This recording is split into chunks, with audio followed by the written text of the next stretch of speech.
Hey everyone, I'm James. So, I'm just your average 22-year-old college student trying to balance classes and a grueling retail job. But that's not even the tough part. The real challenge is waiting for me at home. I have this younger sister, Emma, who's basically mom's favorite. She's perfect in their eyes, while I'm just the guy who takes out the trash. James, why can't you be more like your sister? Mom always says. Dad tries to keep things calm, but it's like putting a band-aid on a bullet wound. I remember when we were kids, Emma broke mom's favorite vase. Guess who got blamed? James. You should have been watching her, Mom yelled. Dad tried to intervene, saying, accidents happen, but it was too late. That's how it's always been. Emma messes up, and I pay for it. Fast forward to now, I'm working hard on my business degree, dreaming of starting my own company someday. Emma? She's all about being an influencer, selfies, sponsorships, the whole deal. My best buddy, Alex, is the only one who understands. We're grabbing coffee between classes when I vent about the latest family drama. Dude, your mom needs to wake up and see the favoritism, Alex says, shaking his head. I sigh and agree. Tell me about it. But in her eyes, Emma can do no wrong. Speaking of wrong, dinner that night was a real shocker. Emma dropped this bombshell. Mom, Dad, I'm dropping out of college to be a full-time influencer. I nearly choked on my meatloaf. Dad's fork dropped, but Mom looked thrilled. Oh, sweetie, that's wonderful. You'll be so successful. I couldn't help myself. Are you kidding me? She's throwing away her education. Mom shot me a look that could curdle milk. James, don't be jealous. Emma knows what she wants. Dad tried to be the voice of reason. Emma, are you sure about this? A degree is valuable, but Emma kept going on about followers and brand deals. Mom was eating it up while Dad looked like he'd aged 10 years in 10 minutes. Later that night, I went to the kitchen for a snack and overheard them arguing. She's making a huge mistake, Dad's stressed voice said. You need to support her dreams. Mom shot back. And what about James's dreams? When do they matter? There was a pause, and then Mom's voice, icy cold, said, James will be fine. He always is. I stood in the dark hallway, my appetite gone. Yeah, I'll be fine. I always am. But at what cost? Little did I know, this was just the beginning. The real storm was about to hit, and when it did, everything would change. Finals week was brutal. I'd been pulling all-nighters, drinking coffee like it was air, but the real headache awaited me at home. Emma's influencer dreams weren't exactly taking off. Every day brought a new crisis. Mom, I need a new ring light. My content is suffering, and Mom would do whatever it took to make it happen. Meanwhile, I was scraping together money for textbooks. One night, I was cramming for my economics final when Mom burst in. James, when are you going to get serious about your future? She demanded. I looked up, confused. What do you mean? I'm studying right now, she scoffed. I mean a real career, like Emma's. I can't believe what I'm hearing. Emma's posting selfies, and you're getting a degree. Don't be jealous of your sister's ambition, she added before I could respond. Then Emma stormed in. James, where's my blue sweater? I know you took it. I didn't touch your stuff, I said, but she was already tearing through my closet. I grabbed her arm and said, get out of my room. Mom jumped in, pushing us apart. James, how dare you manhandle your sister? It turned into chaos with everyone yelling, and then, suddenly, Dad was there, clutching his chest. The next few hours were a blur, hospital corridors, beeping machines, and words like stress-induced and warning signs floated around.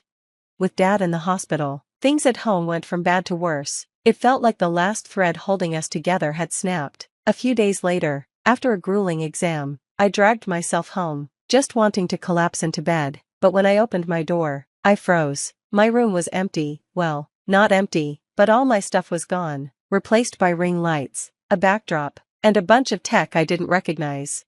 I'm standing there, stunned, when Mom shows up. Oh good, you're home, we need to talk. Talk? Mom, where's all my stuff? She looks annoyed. In the garage. James, your sister needs this space for her career. Her career? You mean her Instagram photos? You're always on my case about my degree. Don't be dramatic. Emma needs our support right now. Her career is at a critical stage. I laugh, but there's no humor in it. Mom, wake up. She's not a celebrity, she's just a kid with a phone. Emma chooses this moment to appear, smirking. Thanks for the upgrade, Mom. This lighting is perfect. Perfect. Something inside me snaps. You've got to be kidding me. I'm working my butt off in school. And you're kicking me out for her Instagram photos? Mom's face turns hard. That's enough, James. If you can't support this family and your sister's dreams, maybe you should find somewhere else to live.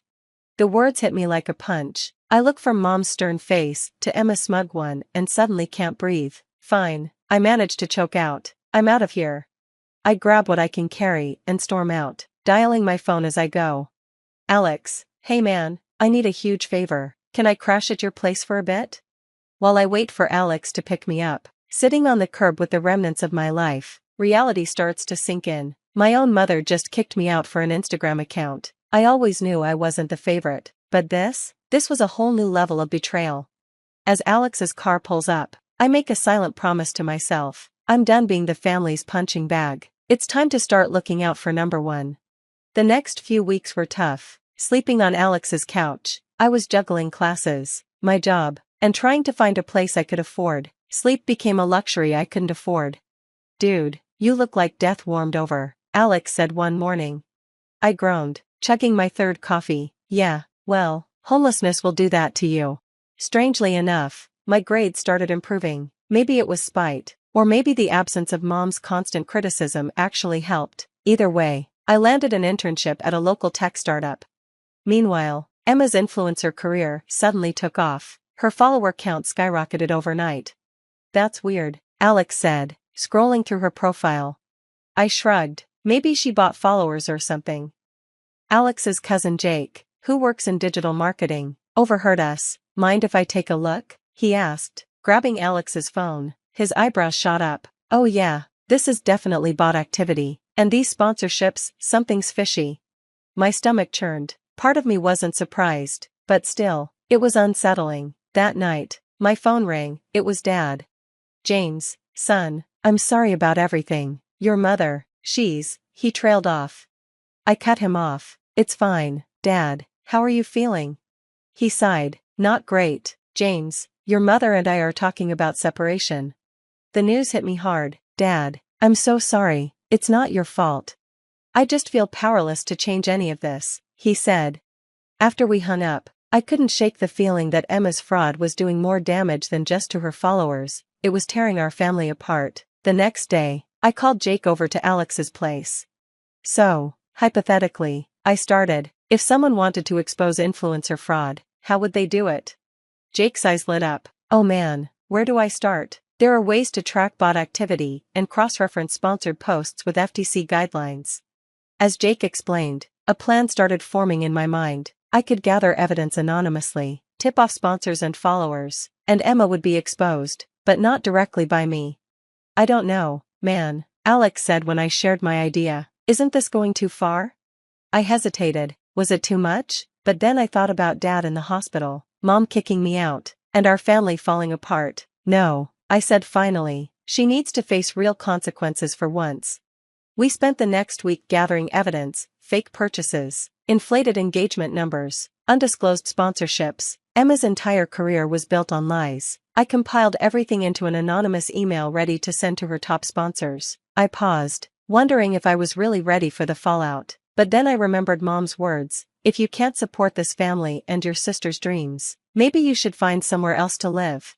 Well, Mom, I thought, clicking send, I found somewhere else to live, and now I'm living my own dreams. As the email whooshed away, I felt a mix of dread and relief. The die was cast. Now we waited for the house of cards to fall. It didn't take long. Within days of sending those anonymous tips, Emma's carefully crafted world began to crumble. I was grabbing coffee with Alex when his phone buzzed. Dude, check this out, he said, sliding the phone over. On the screen was Emma's latest post, flooded with comments calling her out. Sponsors were publicly cutting ties left and right. Guess your plan worked, Alex muttered, looking uncomfortable. I felt a twinge of guilt but pushed it aside. She did this to herself. Things snowballed quickly. A tech blog picked up the story and turned it into a viral expose on influencer fraud. Emma's follower count plummeted as fast as it had risen. Then came the real gut punch. Dad called, sounding more stressed than ever. Your mother lost her job, he said, his voice tight. The company's downsizing, and with Emma's situation, we're in real trouble, James. I wanted to feel bad, I really did, but all I could think was, karma's a real piece of work, isn't it? A week later, my phone rang. It was Mom. I almost didn't answer, but curiosity got the better of me. "James, honey, I know things have been difficult, but we need your help, please." I couldn't believe what I was hearing. "My help? Now you need my help? We're facing eviction. James, your internship, surely you could spare something." That was the last straw. "Are you kidding me? You kicked me out and now you want my money?" "James, please, we're family," Mom said. I laughed, but there was no humor in it. "Family? When you gave away my room? When you always took Emma's side? I don't understand why you're being so cruel." I cut her off. "I know about Emma's fraud, Mom, the bots, the fake sponsorships, all of it." The silence on the other end was deafening. You did this?" Her voice was barely a whisper. "No, Mom, Emma did this. You did this. I just stopped covering for you." I hung up, my hands shaking. It was done. No turning back now. The next few weeks were a blur. Dad finally left, unable to handle the toxic environment anymore. He crashed on my couch for a bit before finding his own place. Emma was blacklisted from every major social platform and couldn't even land a job at the local mall. Her reputation was ruined. Meanwhile, I threw myself into my internship. The irony wasn't lost on me. After all those years of Mom criticizing my lack of ambition, I was the one with a stable future now. One day, my boss called me into his office. I braced for bad news, but instead he said, "James, we'd like to offer you a full-time position after graduation. Your work has been exceptional." I couldn't believe it. All the struggle, all the doubt, it was finally paying off. As I packed up my tiny apartment and prepared to move to the big city for my new job, I reflected on everything that had happened. I'd lost my family, but I'd found my strength. I'd been betrayed, but I'd learned the value of real friendship and integrity. Alex helped me load the last box into my car. "You sure about this, man? Cutting ties completely?" I nodded. "Yeah, I'm sure." Think of the unopened messages from Mom, the social media posts from Emma playing the victim. It's time for a fresh start. As I drove away, watching my hometown shrink in the rearview mirror, I felt a weight lift off my shoulders. The road ahead was uncertain, but for the first time in my life, it was mine to choose. Family isn't always blood, I realized. Sometimes it's the people who stand by you when everyone else walks away, and sometimes, the best family is the one you build for yourself. That's the end of James's journey from family scapegoat to self-made success. Now, here's a thought-provoking question for you. Was James justified in exposing Emma's fraudulent practices? Or did he go too far in seeking revenge against his family? Where's the line between justice and vindictiveness when dealing with toxic family members? Share your thoughts in the comments below. Your perspective could help others grappling with difficult family situations. If this story resonated with you, don't forget to hit that like button and subscribe for more complex family dramas and moral dilemmas. Your support keeps these thought-provoking stories coming. Thanks for watching, and we'll see you in the next video. Stephen returned to his apartment early in the morning. He hadn't been home for a year and a half, a huge period of time that changed his whole life. Stephen worked as a captain of long-distance navigation on a ship, a romantic profession he had dreamed of since childhood. No one could have imagined that the young boy from the orphanage would be able to realize his dream, but he did. He served in the army, joined the merchant navy, received a higher education, and sailed all the seas within and outside the country. The oceans and seas became his elements. In the breaks between voyages, Stephen fulfilled another dream. He bought a luxurious apartment in the city centre and a car. He also had a decent bank account. However, love was missing. No, he had enough female attention, but to meet the one and only, it didn't work out. And then one day, he saw her, thin, fragile and defenceless.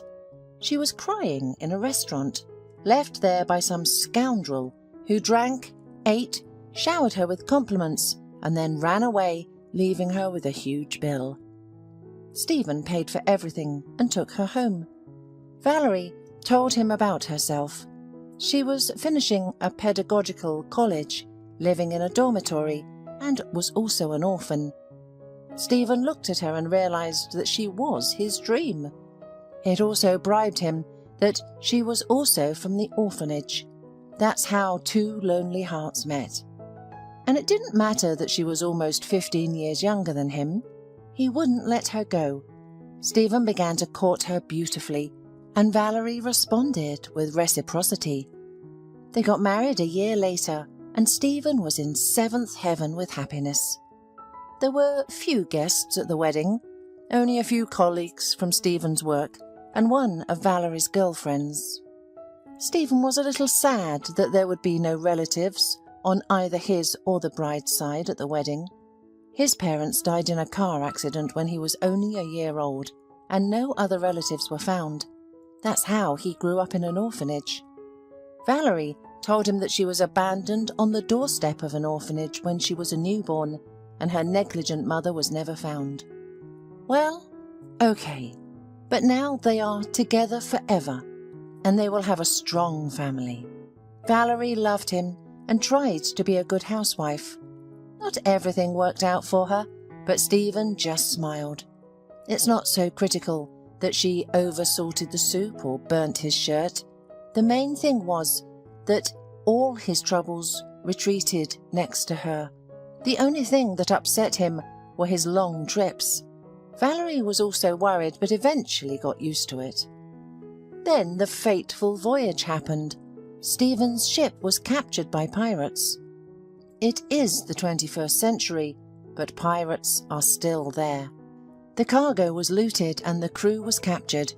It was good that at least everyone was left alive. But then the real hell began. Stephen and his crew were held in some basement, barely fed.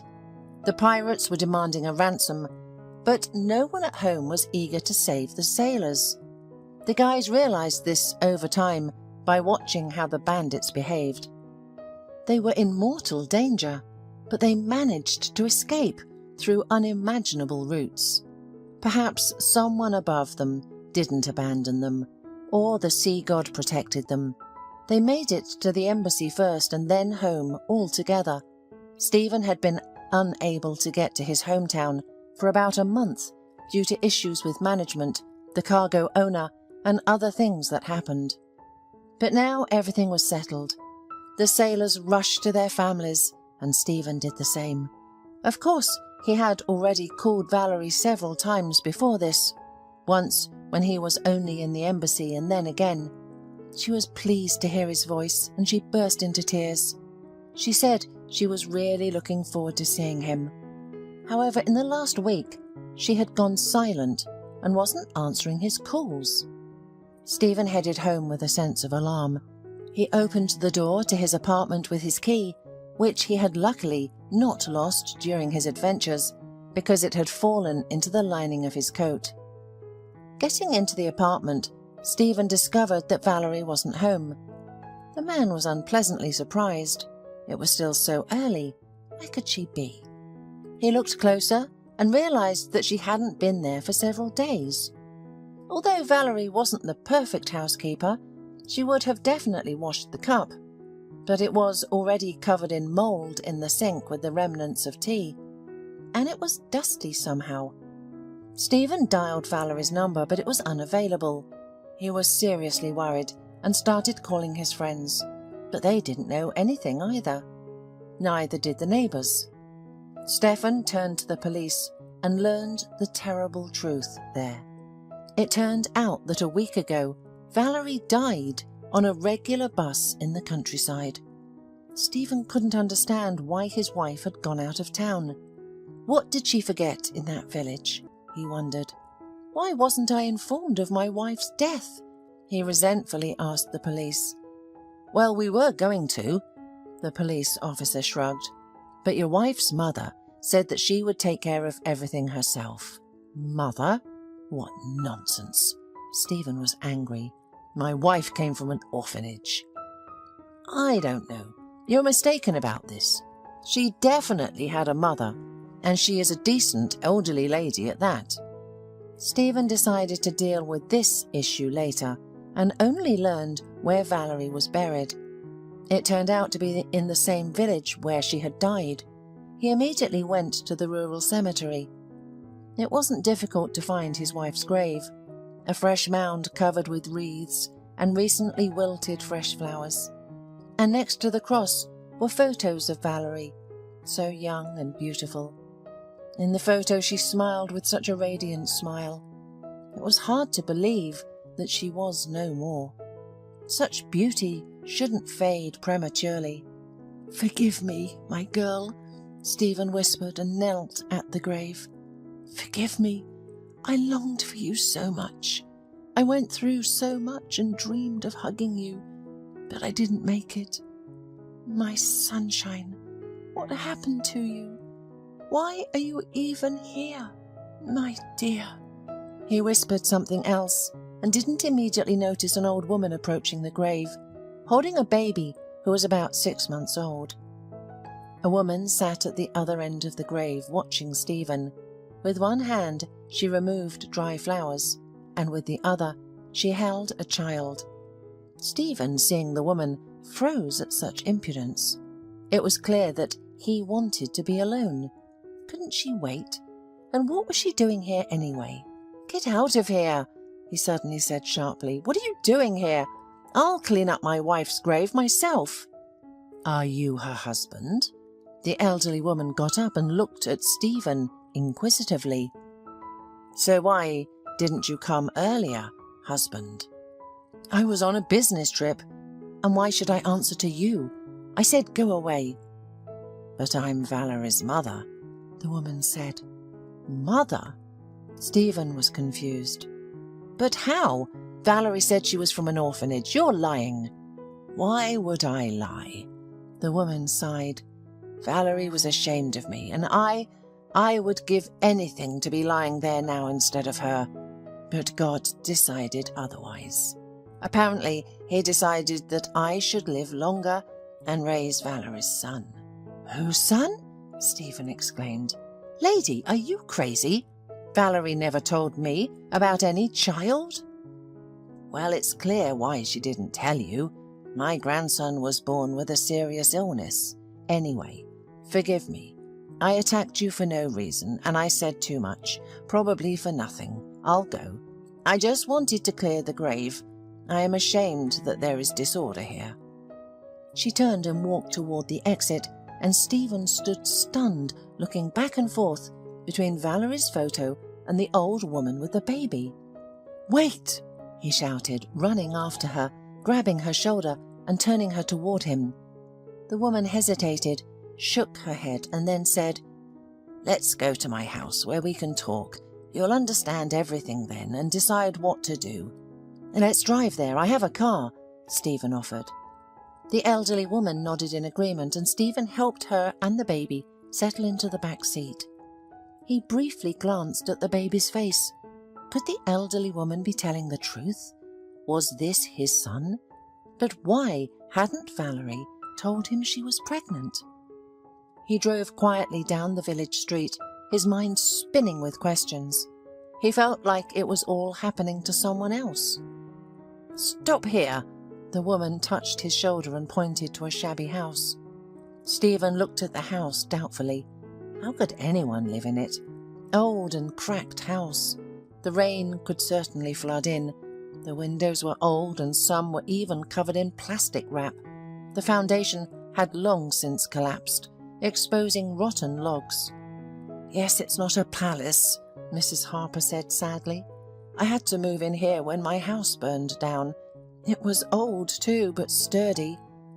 But then a short circuit occurred, and I was lucky to get out alive.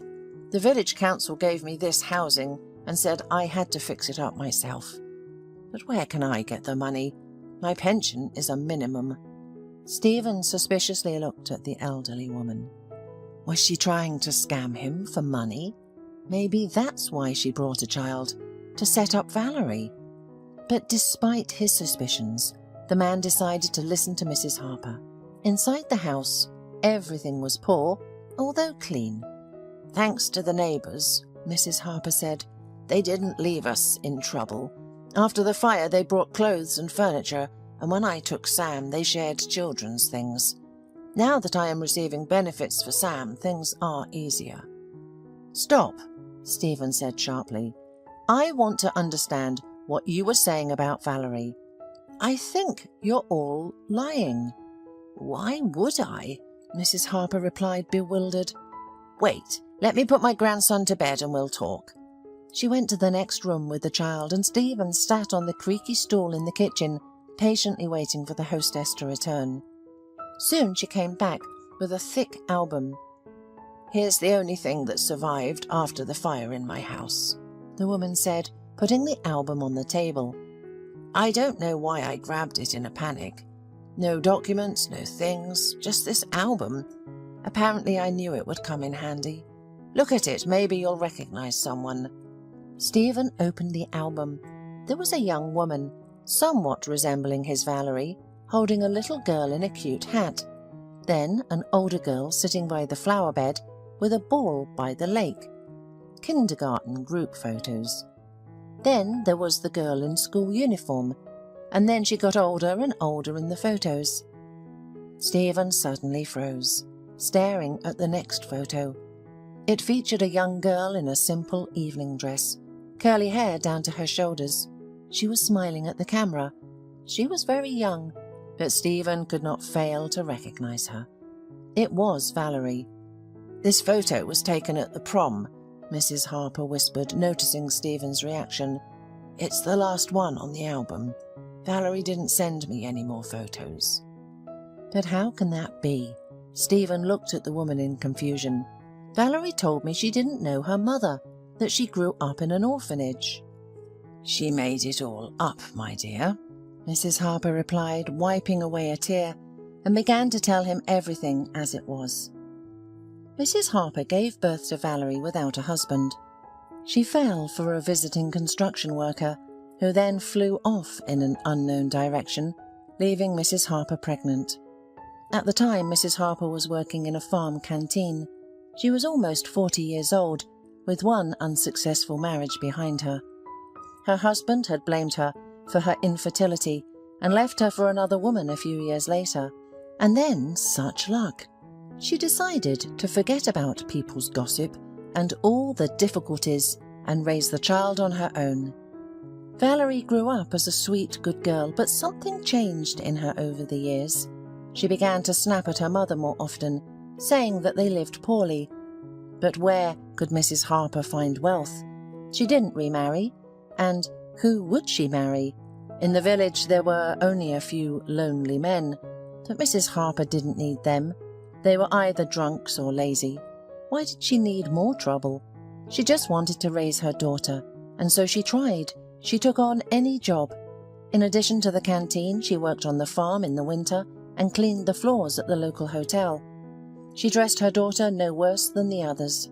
But still, everyone in the village considered them poor. Over time, Valerie began to blame her mother for their financial situation. When she graduated, she immediately told Mrs. Harper to find the money for the college. And Mrs. Harper didn't mind. She even went to the bank for a loan. But she was denied the loan because her income was too small. "Why is that?" Valerie cried. "Look, Megan got into law school and her father has already paid a year in advance. Becky's parents helped her. They'll be studying at universities. And what's wrong with me? I was better in school than they were." "Well, don't worry so much, my dear, you'll get in," Mrs. Harper comforted her. "And don't compare yourself to Becky and Megan. One has a farmer father, the other has a chairman of the village council. Their incomes are incomparable to mine. Don't worry, you'll get into another school and you can find a part-time job, and this year we'll try to save as much as we can." "The one in the neighbouring district?" Valerie screamed. "Only idiots go there. I want to live in the city." "But it's not working yet, my dear." "It's not working for you, but it will for me. I'm leaving tomorrow." "How? How will you live? I won't let you." Mrs. Harper got up, but Valerie was unstoppable. In the morning she rushed by bus to the district centre, while Mrs. Harper ran to the canteen to make dough. Mrs. Harper tried to find Valerie, but to no avail. And then, in the winter, Becky, Valerie's former classmate, came and said that she had seen her friend with a man coming out of an expensive restaurant. Mrs. Harper found out exactly where it was and went to the city, hoping to catch up, talk and reason with her daughter. She saw Valerie that very evening. Her daughter was in an expensive fur coat, and a man twice her age was next to her. Mrs. Harper rushed to hug Valerie, but she recoiled. "Have you lost your mind? I don't know you," her daughter said, passing by. She went into the restaurant with her companion, and the guards didn't let Mrs. Harper in. From their conversation, she realized that Valerie was meeting rich men for money. Oh, she cried bitterly when she went to the station, and then she cried all the way. She'd lost her daughter. And in the spring, Valerie returned home. She apologized, swore to take responsibility. Only in the summer did she run away again, taking Mrs. Harper's small savings. She left a note. "Sorry, but I can't live in the village. I'll attend college in the city." And she did attend and study, but she hardly communicated with her mother. Mrs. Harper knew her daughter lived in a dormitory, but still hung out with wealthy men. And Valerie didn't want to see her, saying the poor mother just shames her. Then Mrs. Harper learned that Valerie had gotten married. She was thrilled that her husband was an honourable man, a sailor. Becky told her, who spoke with Valerie. Mrs. Harper thought that her daughter would finally settle down, and waited for Valerie to realise how badly she treated her mother. But time passed and nothing changed. Last year, Mrs. Harper dared to go to the city herself. She learned her daughter's address from Becky. Her house burned down, and she thought her daughter would take her in. She saw Valerie at the entrance, and her heart warmed up. That's her blood. At that time, Valerie was already 7 months pregnant. Valerie came up to her hissing, "What are you doing here?" But Mrs. Harper didn't notice this malice and congratulated her daughter that she would soon become a mother. "I'm not happy at all," Valerie screamed. "I already hate this child. I would get rid of it if I could, but I can't." "What are you talking about, honey?" Mrs. Harper went pale. "A child is happiness." "Happiness?" Valerie laughed hysterically. "He'll be born with Down's disease. Do you know how happy that is? I hate him." "Sweetie, calm down. But nowadays they do a lot with such children. They are almost normal." Her mother tried to calm her down. "What does your husband say?" "He's good. I heard from Becky." As always, Becky talks nonsense. It's good she didn't see me pregnant, or everyone would know by now. Valerie smirked. "And my husband doesn't say anything because he's on a trip, and he doesn't know about the baby. I haven't told him yet." "But how about later?" "Later? When the baby is born, I'll give him up. I don't need a fool," Valerie said. "How will you refuse? Your husband will find out anyway. The neighbours will say." "Here, neighbours are not like in the village. No one talks to anyone and doesn't interfere with one's business. Don't you dare tell anyone you saw me pregnant," Valerie hissed, leaving without inviting her mother into the apartment. Mrs. Harper felt bad. She couldn't believe she had raised such a cruel daughter. How did this happen? Apparently, Valerie inherited the wayward genes from her father. Mrs. Harper didn't leave the city. She started working nearby at her daughter's house as a janitor and was given a room in the basement. She saw Valerie being taken to the maternity hospital, and 3 days later, her daughter was already home, without her belly and baby. Mrs. Harper tried to speak with her, but Valerie wouldn't listen, and then she blurted out that the baby had died.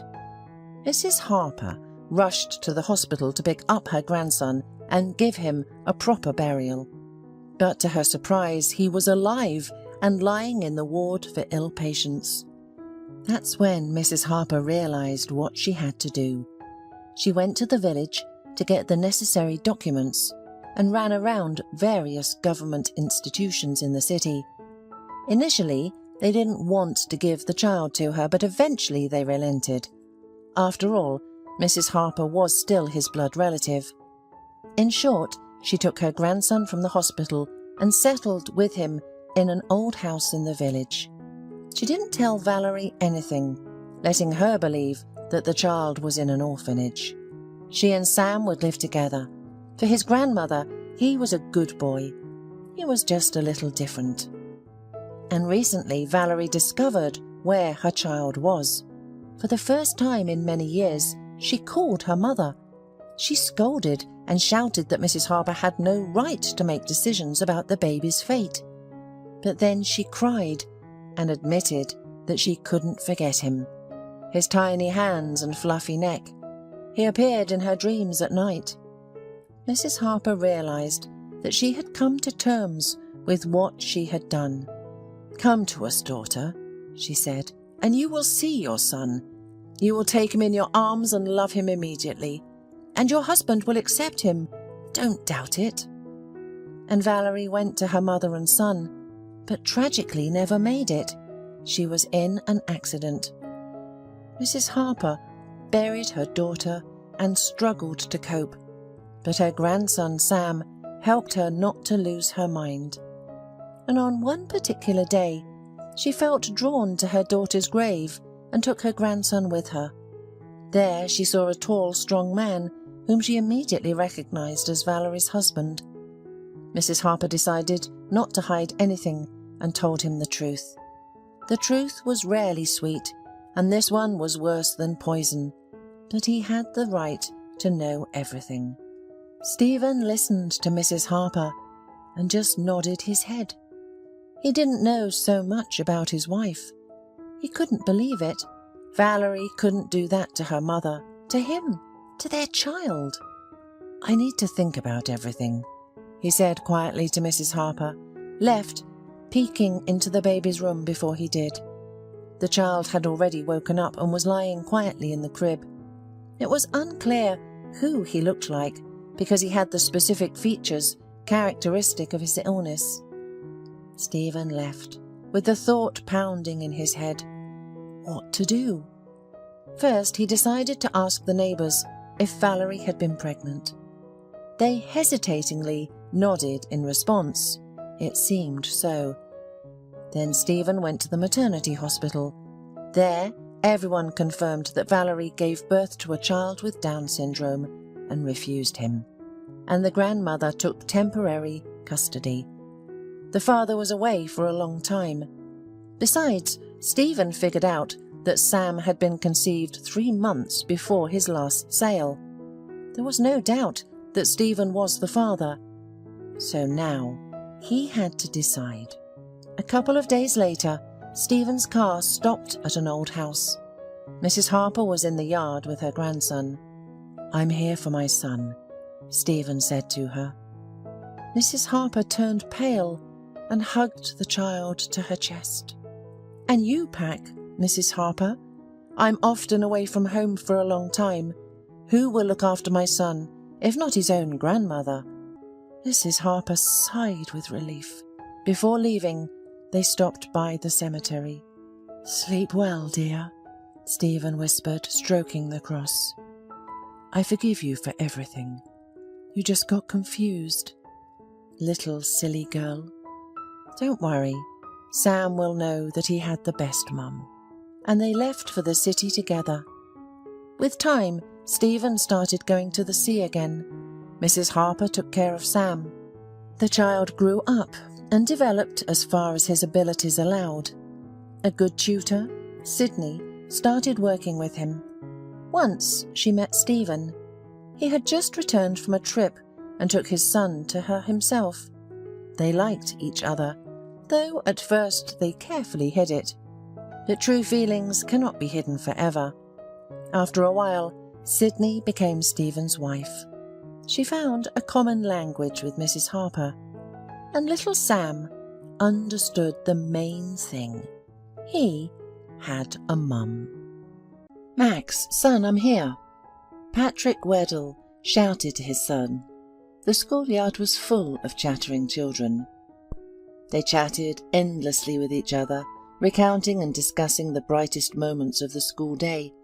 The bright blue uniform and almost indistinguishable leather bags made the children alike, to such an extent that Patrick could not always immediately determine where his son was among the sea of first graders. "Hi, Dad," exclaimed the little boy, joyfully running up to his father. Patrick lifted him up onto his shoulder with one arm and took his bag with the other. "Why are you so heavy today? Do they feed you well in the cafeteria?" "Yes, of course, Dad," the boy replied, laughing. "I think I'm growing faster and getting stronger every day. Soon I'll be just like you." In turn, the father chuckled good-naturedly. "No, son, wait. Please don't grow up so fast. Believe me, if I were in your place right now, I wouldn't even think about becoming an adult." "Our lives are so dull." Patrick groaned a bit, pretending to envy his little son, who was enjoying perhaps the brightest days of his childhood. Max laughed happily again. He loved riding on his father's shoulders so much. "Tell me, how was your day?" asked the man. "How do you like your new teacher? Does she explain well?" "Okay," replied the boy over his father's shoulder. "She's stricter than Mrs. Davis, but I think we can come to an agreement with her. I heard that Mrs. Eganberg loves chocolate candies, so we decided to bring her a box on Monday." "Hey, son, that's more like a bribe," smiled his father. "You better wait for Teacher Appreciation Day. Then you can give her a gift." Patrick was raising his son alone. He worked as a paramedic in an ambulance, and he was overjoyed that his beloved son had finally gone to school. If before he always worried about Max and how he was feeling while Patrick himself worked 2 shifts to provide the boy with everything he needed, now he could at least breathe a little. After all, for most of the day his child was under the supervision of teachers, fed and busy with useful things. Max had only recently entered the 1st grade. Only 3 months had passed since the boy first took his pencil case and textbooks out of his bag and put them on his desk. And yet Patrick continued to ask him every day if he liked school, if he had made new friends, if he had quarrelled with anyone, and so on. His previous teacher had just gone on maternity leave a week ago, and Patrick was anxious to see if the new teacher could find a common language with his son. Fortunately for almost all school teachers, Patrick was a true example of how to raise a child if you are their only parent. "I wonder what happened there," mused one of the teachers. "It seems like someone among the kids said that Max's mum left them when the boy was still a baby." "Well, girls, that's none of our business," abruptly cut off the physical education teacher. "Who knows what happened to anyone in the past? The fact is that in our difficult times, raising a child alone is quite an achievement for a man.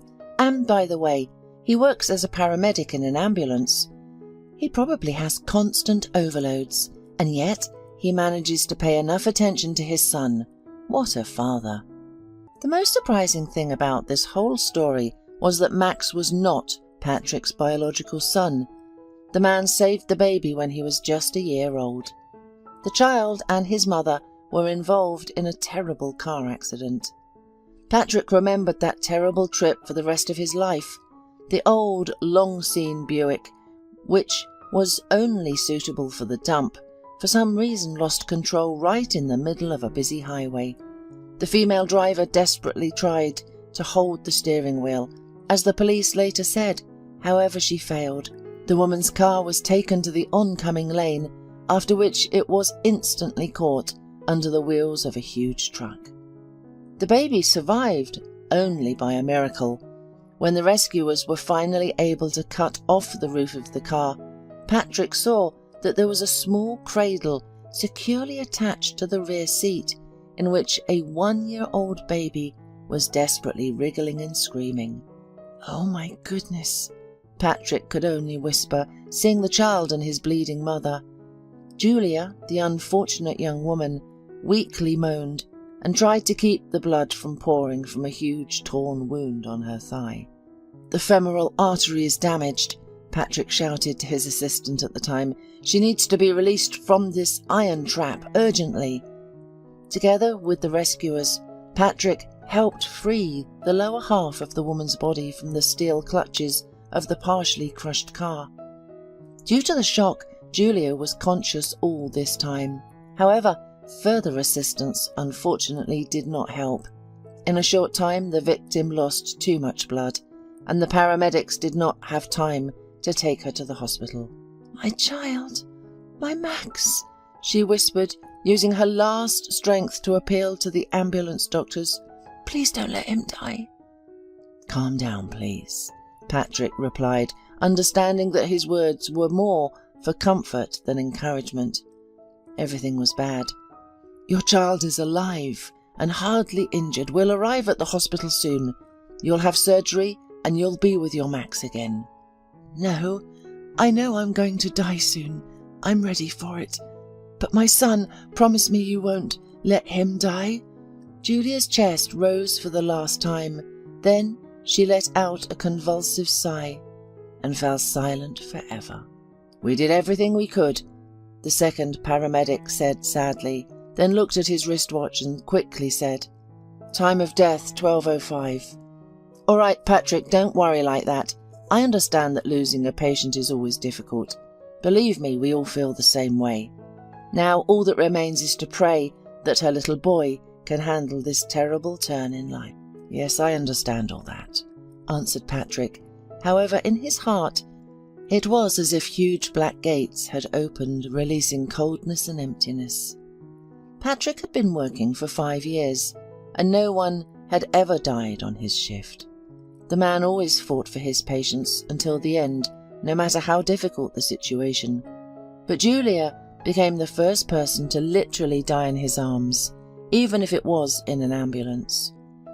Patrick glanced at little Max, who was held in the arms of the nurse in the front seat. The man's heart was filled with sorrow for the little boy left without a mother. He himself could not say exactly where he got this strange feeling, as if it were he who had to take care of the son of his deceased patient. Patrick had been married for nearly 4 years, but his wife Kristen refused to even consider having children. "I'm too young to think about having kids, and what will become of my figure? You don't think I'm going to give up my career as a ballerina just because you feel like playing with a little living thing? If you really want to show some care, show it to me. We haven't been to the sea for 2 years, and you promised me a fur coat. Look, all the girls at the theatre are laughing at me." Kristen worked at the theatre as a dancer in the corps de ballet. Although Patrick sincerely believed that his wife's achievements in academic dance were quite modest, Kristen thought she was the future Marie Tolchief, which caused serious arguments between them. Patrick loved his wife sincerely, but he wanted to have a full-fledged family, while Kristen was solely focused on her career. "Kristen, dear," her husband tried to persuade her, "you know I've always been your biggest fan. But isn't it time to face the truth and understand that it's better for you to give up these attempts to build a career in the theatre? You know, I'm genuinely happy that you're so supportive of your art, but you're not 18 anymore, not even 20. "And so what?" his wife protested loudly. "You're suggesting I give up everything and stay home like some broody hen? And what about Isadora Duncan and the other ballerinas who succeeded even though no one believed in them in the beginning of their careers? Even their loved ones behaved as you do now. Kristen, you're not Isadora." Her husband couldn't take it anymore. "And you're not Tolchief. And forgive me, you'll never be like them. You're already 27 and I'm 30. We're adults who got married to start a family. Do you understand? A family. Not like this, where the husband tries to earn money from morning until night and the wife stays at the theatre day and night." "Patrick, how dare you?" his wife protested. "I'm a ballerina, a child of the air and light. And you'll never understand that." With these words, Kristen always demonstratively threw herself on the bed, wringing her hands, and wept inconsolably. She used to do it so masterfully that Patrick had only to put up with her relentless desire to become famous in the field of ballet. However, he had tried different ways to approach the issue. He hinted at her teaching and suggested that if she couldn't make it in ballet, their charming daughter could fulfill her mother's dreams. But it was all in vain. Patrick seemed to be talking to a stone wall that cared about nothing but itself. On the day they took little Max to the hospital, Patrick knew he had to help him somehow. When he later learned that the boy had no family left, as his mother had grown up in an orphanage and never knew her parents, the man decided to adopt Max, even against his wife's protests. "Have you completely lost your mind? I don't understand you," Kristen said. "Why did you make the decision for both of us, and behind my back? What if I don't want to raise this child? Did you ever think of that? After all, I don't have time for this." "Kristen, that's enough." Patrick slammed his fist on the table. "I'm tired of having to adjust my entire life to your stupid desires. You're my wife, and it's time for you to give birth to our child, and if you don't want to ruin your figure, then we'll adopt Max. I have already prepared all the necessary documents. We'll have no problem getting guardianship." "That's how you talk. You want to burden me with someone else's child? You're a great husband, no doubt," said the young woman, crossing her arms over her chest and scowling. "Kristen, you're saying that because you haven't seen him yet," he tried to explain more gently. "When you see this little baby, I'm sure you'll love him like your own right away. I'm offering you a real life, a real family. Don't you want that, even for me? Okay, but keep in mind that this child will be on you. Got it? I'm not going to participate in this circus. God, I should have left you a long time ago. You're completely obsessed with your theme of children lately. And what do you suggest? Give the poor baby to an orphanage? Aren't you ashamed to even think of such a thing? His mother was from an orphanage. It's the worst fate for a child. What could be worse?" Patrick tried to reason with his wife. "Oh, Patrick, you should have gone to the theatre as an actor." She rolled her eyes. "So what if he grows up in an orphanage? Thousands of kids grow up like that and nothing happens. Then they become decent people. It's not the 19th century. Nobody is whipping them there." Kristen stopped in the middle of her sentence because she caught her husband's gaze. She had never seen so much icy anger and determination in his eyes before. "That's it, Kristen. The issue is closed. We're adopting the boy and we'll raise him together. Period." Kristen was initially afraid, but then she just sneered at him. "Well, since you've decided that way." Saying this, she silently left the room. All further actions regarding the adoption of the boy went quickly, and just a month later, Patrick and Kristen were already considered Max's official guardians. However, Patrick's wife openly disliked her foster son. Everything related to taking care of the boy fell entirely on Patrick's shoulders. Kristen didn't approach Max when he cried. She approached him only after a scandal with her husband, who sometimes couldn't even stand after work, so exhausted he was. She didn't prepare his formula, nor did she take him for walks. Instead, she preferred to spend all her time on suddenly frequent ballet classes and at the theatre. Honestly, her goal was to turn her husband's life into a real hell, so he couldn't bear it and gave the little boy back to the orphanage. However, Patrick quickly understood Kristen's cunning strategy, and only then finally realized that he had chosen completely the wrong person as his life partner. 6 months later, their relationship finally cracked. The spouses almost stopped talking. Patrick had to bear twice as much, as he had no one to share his grievances and heartache with. His father died 2 years ago, and his mother died when he was only 16. At work, he never admitted what a difficult person his wife was all this time. It was too shameful to talk about it, because he had always praised her in the eyes of his colleagues and positioned her as an extremely creative and vulnerable person. As it turned out, Kristen didn't waste any time either, and found herself a new admirer who apparently appreciated her uncomplicated dancing skills. She began openly dating a certain businessman behind her husband's back and later confessed everything to him. With pride, she demanded a divorce. "As you can see," she said then, "there are still real men in the world who value beauty and women in their lives, primarily the sense of beauty. That lightness and grace of spirit that only a real muse can offer." "Kristen, oh my God, do you hear yourself?"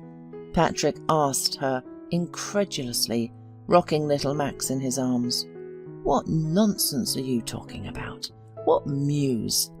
Have you completely lost your mind with this vulgar passion?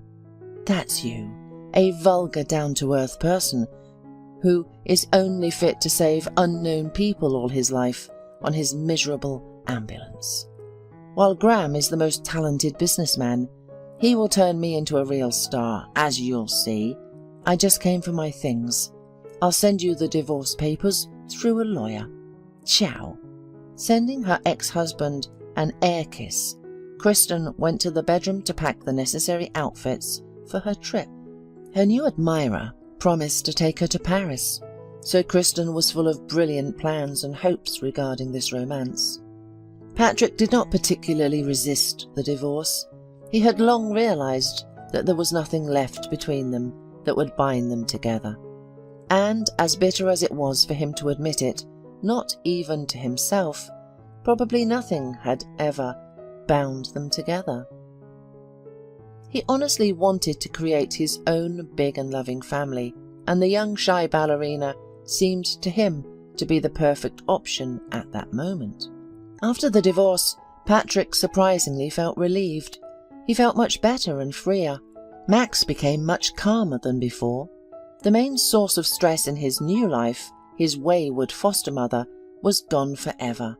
Patrick no longer had to worry about her not feeding the baby or forgetting to take him for a walk. That day, Patrick and Max came home in a great mood. Patrick found out that Max liked his new teacher, which reassured him. The father sincerely worried about his son's relationships with his teachers. After all, school is not a kindergarten. It's much more serious. Even though it's only the first grade, all the kids are still little. "Well, do you want to eat?" Patrick asked his son cheerfully. "Of course, I'm literally starving," the little one replied, laughing. "Food at home is always tastier." The father just smiled. He was pleased to hear his son praise his own cooking. Patrick tried to improve his cooking skills every year by reading culinary books and watching numerous TV shows. "Well then, you'll definitely appreciate my dish today," Patrick said mysteriously, winking at his son. "What is it?" Max clapped his hands in anticipation. "This is pea soup with bacon and also blueberry pie," Patrick said with all the aplomb he was capable of, stepping away from the stove and showing his son a large pot of fragrant broth and a beautifully sliced pie on a plate. "Wow!" the boy exclaimed sincerely. "I can't wait to try it." To father's great joy, the child happily ate a whole bowl of soup and a piece of pie. After that, Max rested a little, watched cartoons, and then was about to start working on his homework when a surprised exclamation came from his room. "Dad!" his son called. "I think I'm in trouble." "What's wrong?" Patrick asked anxiously, entering the room. The boy showed his father a school bag. "These aren't my things," the boy said, blushing. "What do you mean they're not yours?" His father frowned. "I think I accidentally took someone else's school bag instead of mine.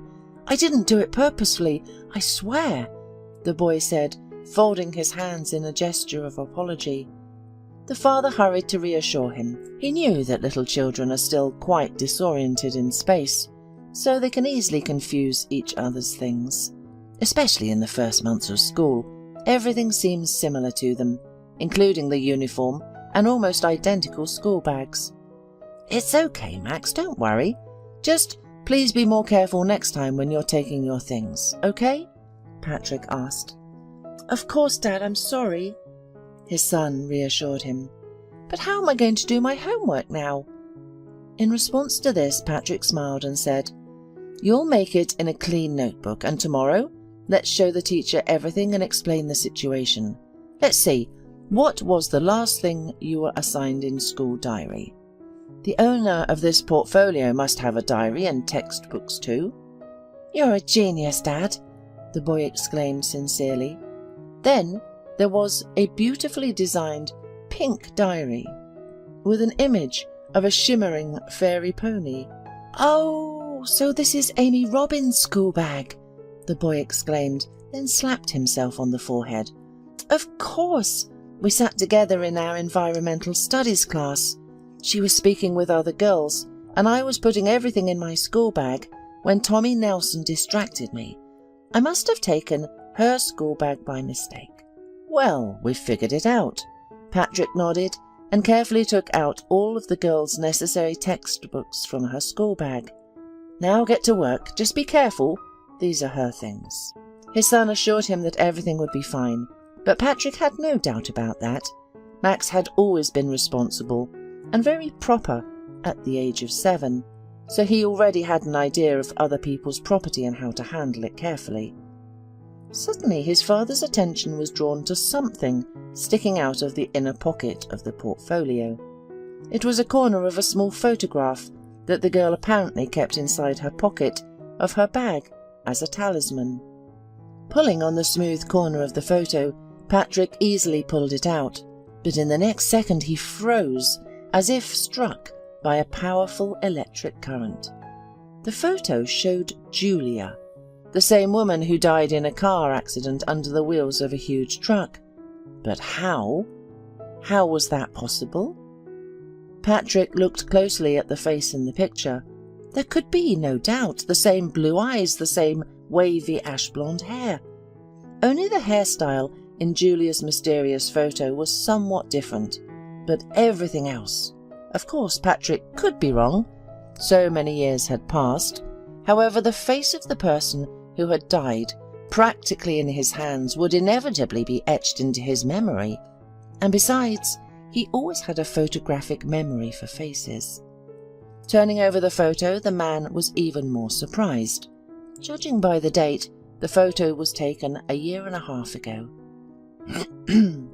That is, it could not possibly belong to Max's deceased mother. But then who was this mysterious stranger? Dad, are you okay? His son asked him. Why do you look so scary? No, everything's fine, Max, the man hurriedly reassured his son, at the same time hiding the photo in his pocket. Probably my head just got dizzy. Sometimes it happens to adults. It will pass by itself. Poor Daddy. Max touched his father's forehead with his little hand and shook his head disapprovingly. You're always tired at work, so you'll get sick sooner or later. Patrick just smiled gently. The attempt of his son to show care was so charming that the doctor realized once again that he could not even imagine what his life would be like without Max. Sometimes the young doctor felt that the child, despite his young age, understood this world much more than he could tell about it. The next day, Patrick asked his son to show Amy in the schoolyard so he could return her school bag. Max nodded, and soon the father was talking to a girl with long brown braids. Thank you for returning my school bag to me, Amy politely thanked him, handing Max's bag back to him. Yesterday, when I saw Max's things instead of mine, I didn't know what to do. I even cried. I didn't know how I was going to do my homework now. The man smiled kindly at her and said, Don't worry, Max and I took care of your books. And look what I found. Patrick pulled out a photo from his pocket, the same mysterious woman. Sorry, I found it accidentally in your school bag when we were taking out textbooks, he explained carefully. She's a very beautiful woman. Is she your relative? The girl took the photo from Patrick's hands, and a pleasant smile appeared on her face. However, in the next second, she looked at him with clear suspicion. That's my mum, Amy answered shortly, and she actually forbids me to talk to strangers. Patrick felt a wave of complete amazement rise inside him. Your mother is right, but I'm not really a stranger. Patrick replied with a slightly bewildered tone. He still couldn't come to terms with what he had heard. "I'm Max Weddle, Max's dad. You don't have to be afraid of me. I just wanted to know if your mum would come for you after school, or maybe dad." Amy's face became impervious for a moment, as if she didn't want to talk more about her family. However, being a very well-mannered child, the girl evasively answered, "Mum is unlikely to come today. Lately, Mario has been taking me back and forth to school." This information finally plunged Patrick into an emotional impasse. Could it be that Max's mother did have relatives after all? But he remembered very well that Julia was an orphan. Then how can one explain that Amy's mother looks exactly like her? And who is this Mario who comes for the girl? However, this time Patrick was too shy to ask Amy more about her family. Besides, school lessons were about to begin, and it would be better not to be late. However, the next day, he couldn't get this story about Amy's mother out of his head. The man thought it was unfair that his adopted son didn't even suspect the possible existence of his blood relatives. Who knows? Maybe he'll see his grandma and grandpa. Patrick blamed himself that for all these years he didn't bother to check all the information about Julia's relatives, thus depriving his boy of possibly one of the happiest moments of his life. Tortured by guilt, Patrick decided to talk to Amy or her mother again if she came to pick up her daughter from school. Arriving at the end of classes, he saw a huge SUV of quite impressive size approaching the educational institution. A tall, athletic-built man jumped out of the car, looking like some kind of boss. The expensive business suit, although it fit him very well, still looked as if this person put it on more to create a corresponding impression about himself, rather than because it was actually comfortable for him. After a few minutes, Patrick saw Amy approaching the man's SUV. Obviously, this is the Mario that the girl was talking about, he thought to himself, and risked approaching the owner of the prestigious car. "Good day," Patrick politely greeted. "Excuse me, I really need to talk to you." "What do you want?" "What do you want, man?" The man surprisingly rudely replied. "Can't you see I'm picking up my kid from school? I don't have time for you right now." Patrick was surprised by the rude conversation style of this stranger businessman. However, he tried to remain composed. "You see, our children recently mixed up their school bags, and in Amy's I accidentally found a photo of her mother. I wanted to know about her because many years ago—" The man stopped listening and turned to Amy, demanded in the same manner that Amy get in the car and sit there quietly. Then he turned to Patrick and, taking a few steps toward him, literally hung over him. "Hey, you! Why are you attached to my family? I suggest you leave here nicely right now and never come near my daughter again. Do you understand? And keep in mind, you better not anger me again. Otherwise, I can't even complain about you. I'll say that you're hitting on my Amy, and then no one will bother to understand what and how. They'll call the police and they'll lock you up for about 15 years. Well, am I clear?" Shocked by such rude behaviour, Patrick nevertheless decided that he was probably wrong to bother strangers by meddling in their business. However, he was not going to humiliate himself in front of this strange guy either. "I understand you," Patrick replied, sweeping Mario's hand off his chest. "Just keep your hands to yourself." "What did you say?" The brazen man stretched out and, quickly looking around unnoticed, pushed Patrick with his stone shoulder. "Stay away from us, and your neck will be intact," he added, and then with an important look sat behind the wheel of his car.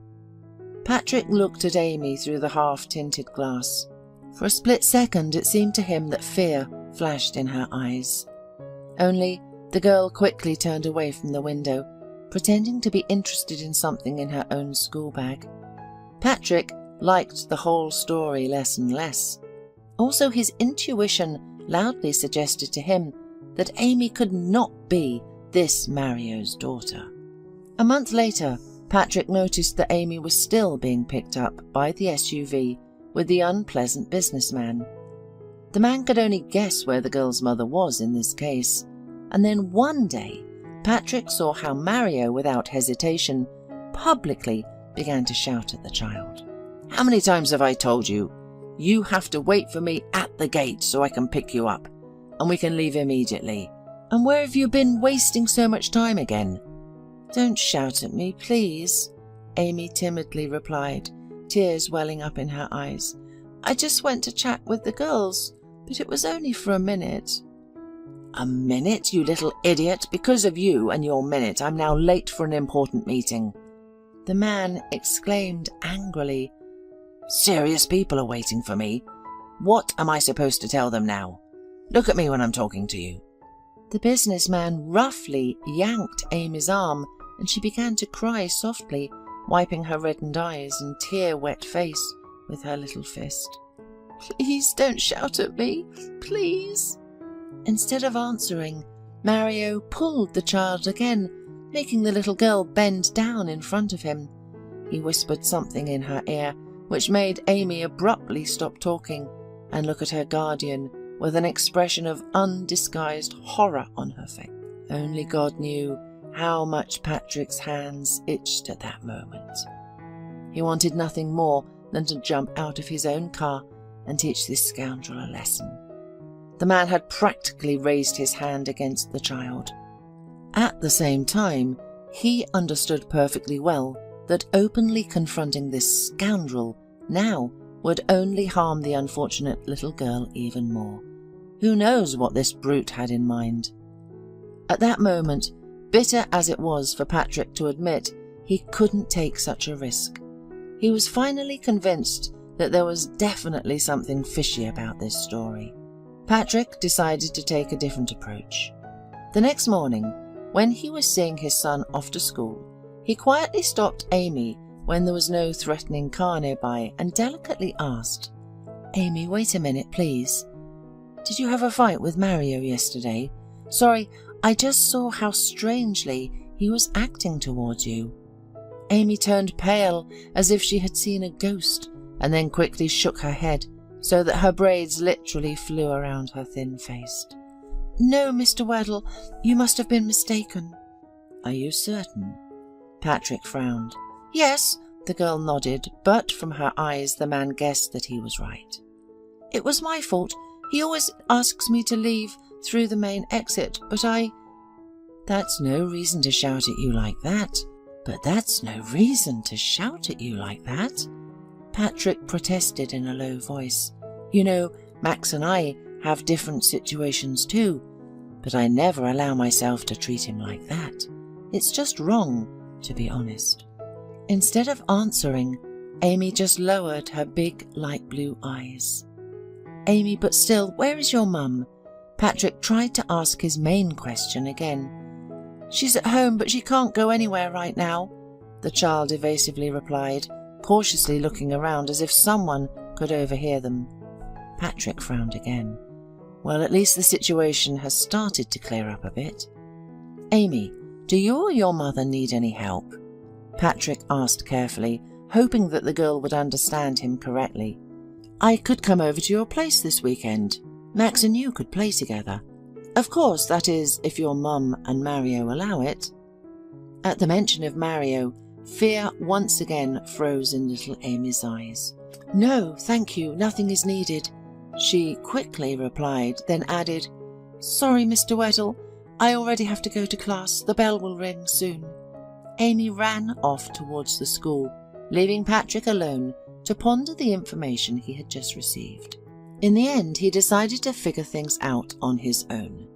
Patrick told the class teacher that Max and Amy seemed to have mixed up the school bags again, and it would be better if he and Max stopped by on their way and resolved the matter. The teacher gave the right address, and Patrick went straight to it. In his happiness, The owner of the beautiful mansion was not at home at the moment. Patrick determined this by the absence of his massive SUV next to the entrance gate. Amy opened the door for him. "Hello, Amy," Patrick said encouragingly. "I was just passing by and decided to visit you and see how your mum is doing." Amy carefully looked out from behind the guest's back and, making sure that her guardian's car was nowhere to be seen, let him inside. "Please come in," the girl said politely. "My mother is lying in her room right now. She's very sick." Patrick followed her and saw a pale and very thin woman lying on a high bed in front of him. Nevertheless, the man's amazing guess was confirmed. Amy's mother was an exact copy of Julia, the biological mother of his adopted son, Max. He understood that such a coincidence could not be just a chance. "Good evening," he said, entering the room. "My name is Patrick Waddell. I am the father of your daughter's classmate, Max." "Hello," Amy's mother said weakly. "I am pleased to meet you. Amy has told me a lot about Max, and about you too. My name is Lisa Robbins. I'm sorry I can't offer you any tea, because I've been feeling worse and worse lately. I'm afraid I don't have much time left." The woman closed her tired eyelids and sighed spasmodically. "I'll go put the kettle on, Mummy," said little Amy, looking at her mother first, then at the man, and left the room. "You are raising a beautiful daughter," Patrick sincerely praised the girl. "I'm overjoyed that they became friends with my Max. Amy is so focused, serious, just what is needed to ground my little dreamer." A weak smile appeared on Lisa's face. She was pleased to hear good things about her daughter. "Thank you," the woman replied. "Yes, Amy has always been like that since childhood. I'm raising her alone. My parents and husband, they died 6 years ago. They were flying on a business trip to Hong Kong. Their private plane crashed. Later, rescuers were able to find only the approximate location on the map where the plane with my loved ones sank in the ocean." Lisa brought her hand to her face and wiped away a small tear that rolled down her cheek. "Amy and I just happened to stay at home. My daughter got very sick. That's why we didn't fly anywhere. Who knew it would turn out like this?" Lisa sobbed. "If you only knew how much I miss them, especially now, when I am possibly—" The woman did not finish her sentence and buried her face in her hands. "I beg you, don't cry," Patrick said, trying to comfort Lisa. "I apologize for the delicate question, but may I ask what your diagnosis is?" Lisa looked at the man with a slightly puzzled expression. "It's all right, I'm also a paramedic," the guest explained. "The thing is, Amy told me about your condition. That's why I came. Maybe I can help you with something." Patrick noticed that there was almost no medicines on the table next to the patient, only a glass of cold tea and a box of some herbal mixture. This seemed strange because Lisa had enough money, judging by her luxurious house, to provide herself with full-fledged treatment for any illness, even the most severe. "I don't think you can help me in any way," Lisa said, shaking her head. "Mario already brought one doctor to me. After the examination, he diagnosed me with inoperable cancer. The only thing I can be happy about is that Amy got enough of the inheritance to live. Mario promised to look after her. How brave she was to say goodbye to life, being confident that her daughter would be properly cared for," Patrick thought. He simply could not let this woman die, especially like this. "What the hell is going on here?" Suddenly a wild roar was heard behind the door. "Oh, Mario, you've come!" Lisa exclaimed, putting her hand on the blanket. "Mario, this is Patrick, the father of Amy's classmate. Here, he came to visit me. He is also a doctor. Can you imagine?" Patrick turned around and saw the bloodshot eyes of Mario staring at him like a bull. "Yes, we already know this freak," Mario rudely threw at him. "I didn't understand, Patrick. Am I speaking unclearly? Can't you understand that approaching my woman and her daughter is forbidden to you? Don't you have your worries?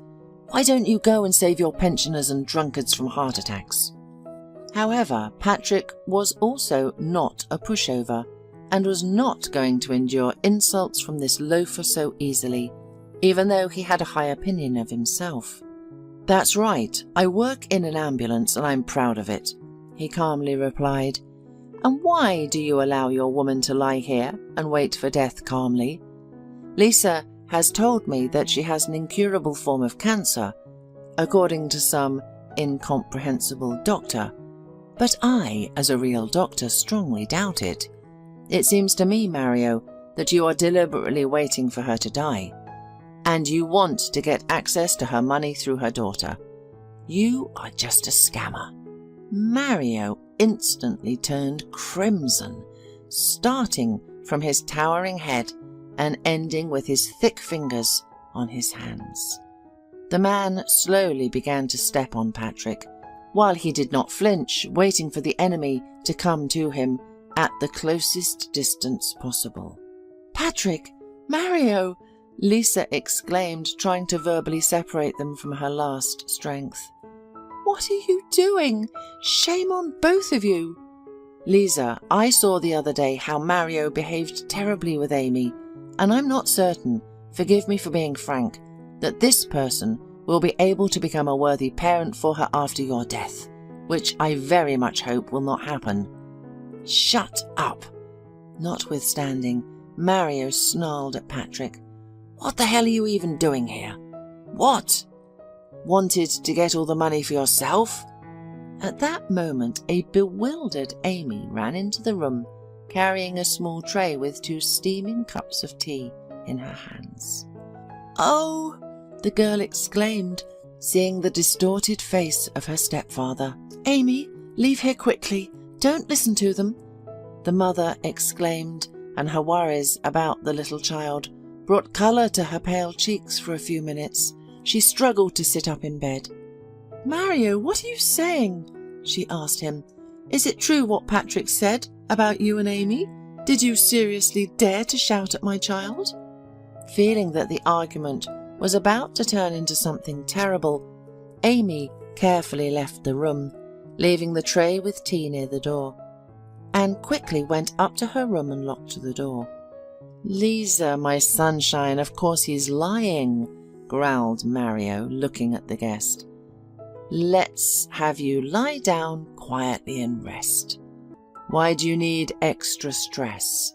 And I'll handle this scoundrel now." As soon as he finished the last sentence, Mario immediately pounced on Pat. However, the ambulance doctor, although he did not look like an athlete, was far from weak, as it might have seemed at first glance. In his spare time, Patrick was fond of gymnastics. He did 40 pull-ups and even knew some techniques from Eastern martial arts, so he never had any problems with his muscular corset. Grabbing the bulky hulk by the shoulders, Patrick, like an avid torero, skillfully managed to bend him thanks to the force of inertia towards his knee, after which he delivered a quite tangible blow to Mario's eye. However, he was also ready to fight to the end, and so he literally lifted Patrick off the ground.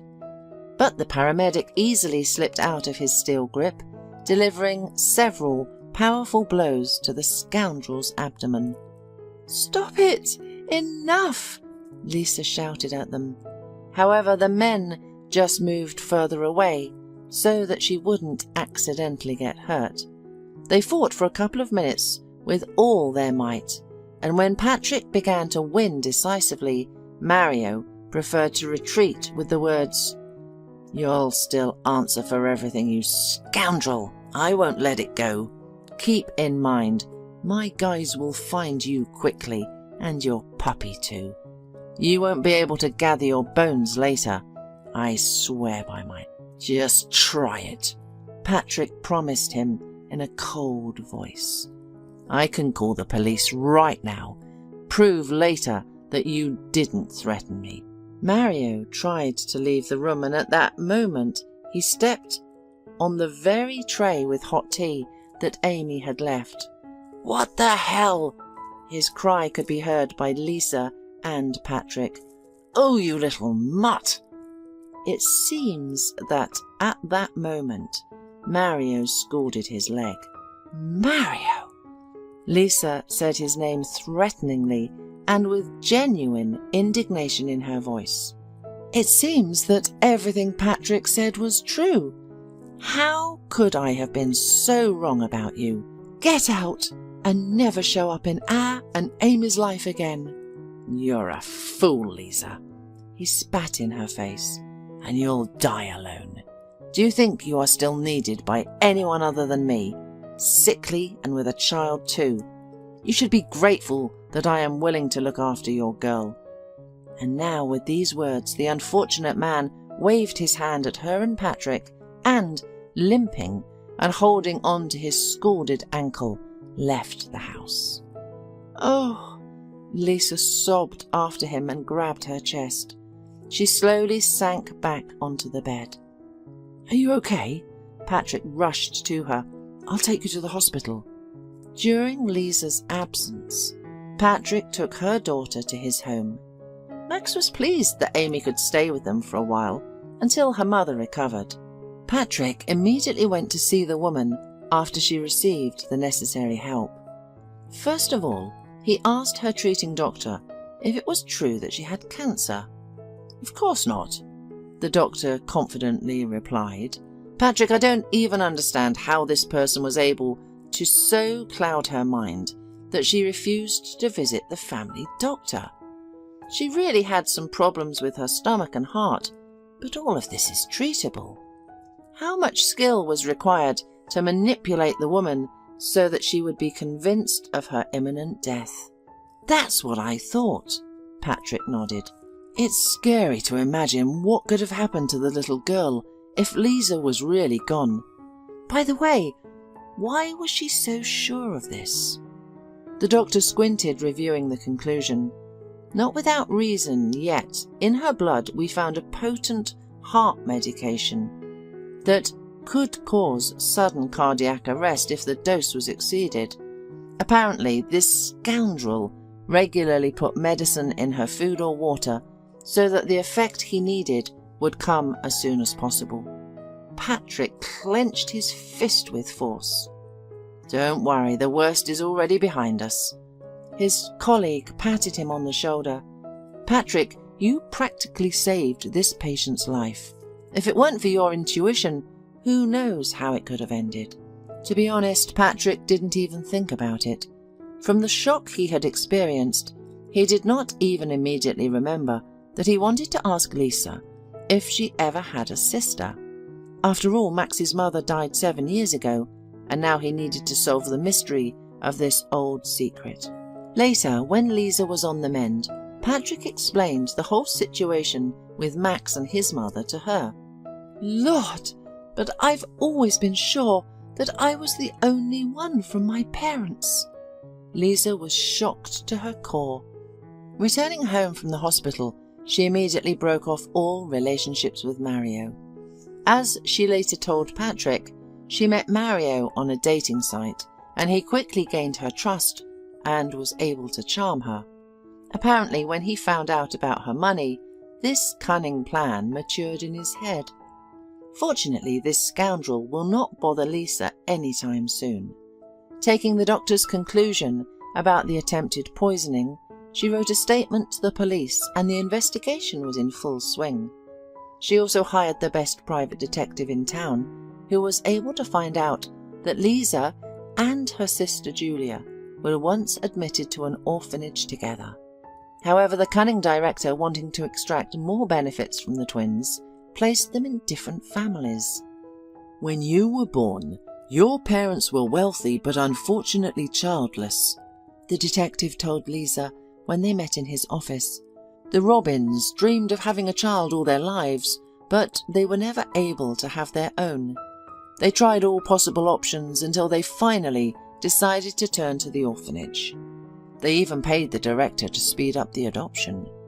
From the moment the documents were submitted until you were placed in your new family, it only took a couple of days. That's amazing, the woman agreed. And what happened to my sister? Lisa asked. Unfortunately, life was not as kind to her as it was to you. The detective sighed sadly. Julia McCarthy was adopted by a new family but was returned by her unfortunate parents after just a few months. She lived her whole life in the orphanage and worked the toughest jobs. But I must say, she still hoped for something better. Really? Patrick asked bitterly. The detective nodded. He discovered that Max's biological father of the boy apparently left Julia and the child almost immediately after his birth. However, the woman still remained optimistic. She planned shortly before her death to invest heavily in repairing her old Buick in order to then work on it as a taxi. Oh my God, Lisa whispered. Just think how much inner strength my sister had. By bitter irony, on the day of the accident, Julia was driving the car to the car service, the detective continued. She took the little one with her simply because there was no one to leave him with. And unfortunately, that terrible car accident happened.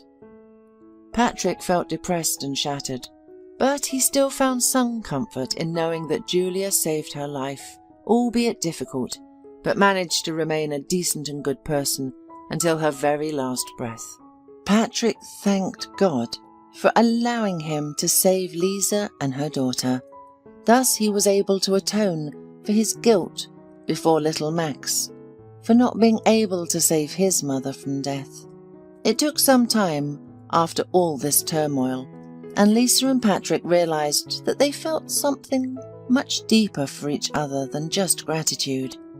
Lisa was able to trust her heart to Patrick, and 6 months later, the couple got married. Lisa and Patrick loved each other so much that they couldn't spend a day apart at first. When his wife announced that she was pregnant, Patrick felt like the happiest man on earth. And when their daughter was born, they unanimously named her Julia. Alexa was not favoured by fate from the beginning. She was born to a young mother who did not want a child.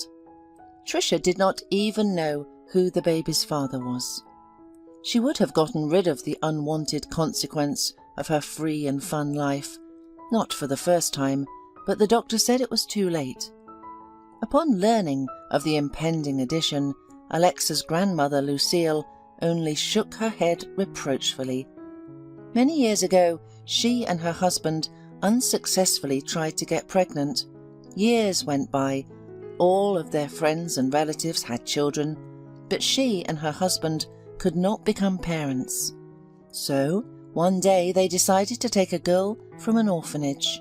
Some tried to dissuade them, saying they did not know what genes a child had, and that they would not just end up in an orphanage, while others supported them in their decision. The woman didn't care at the time.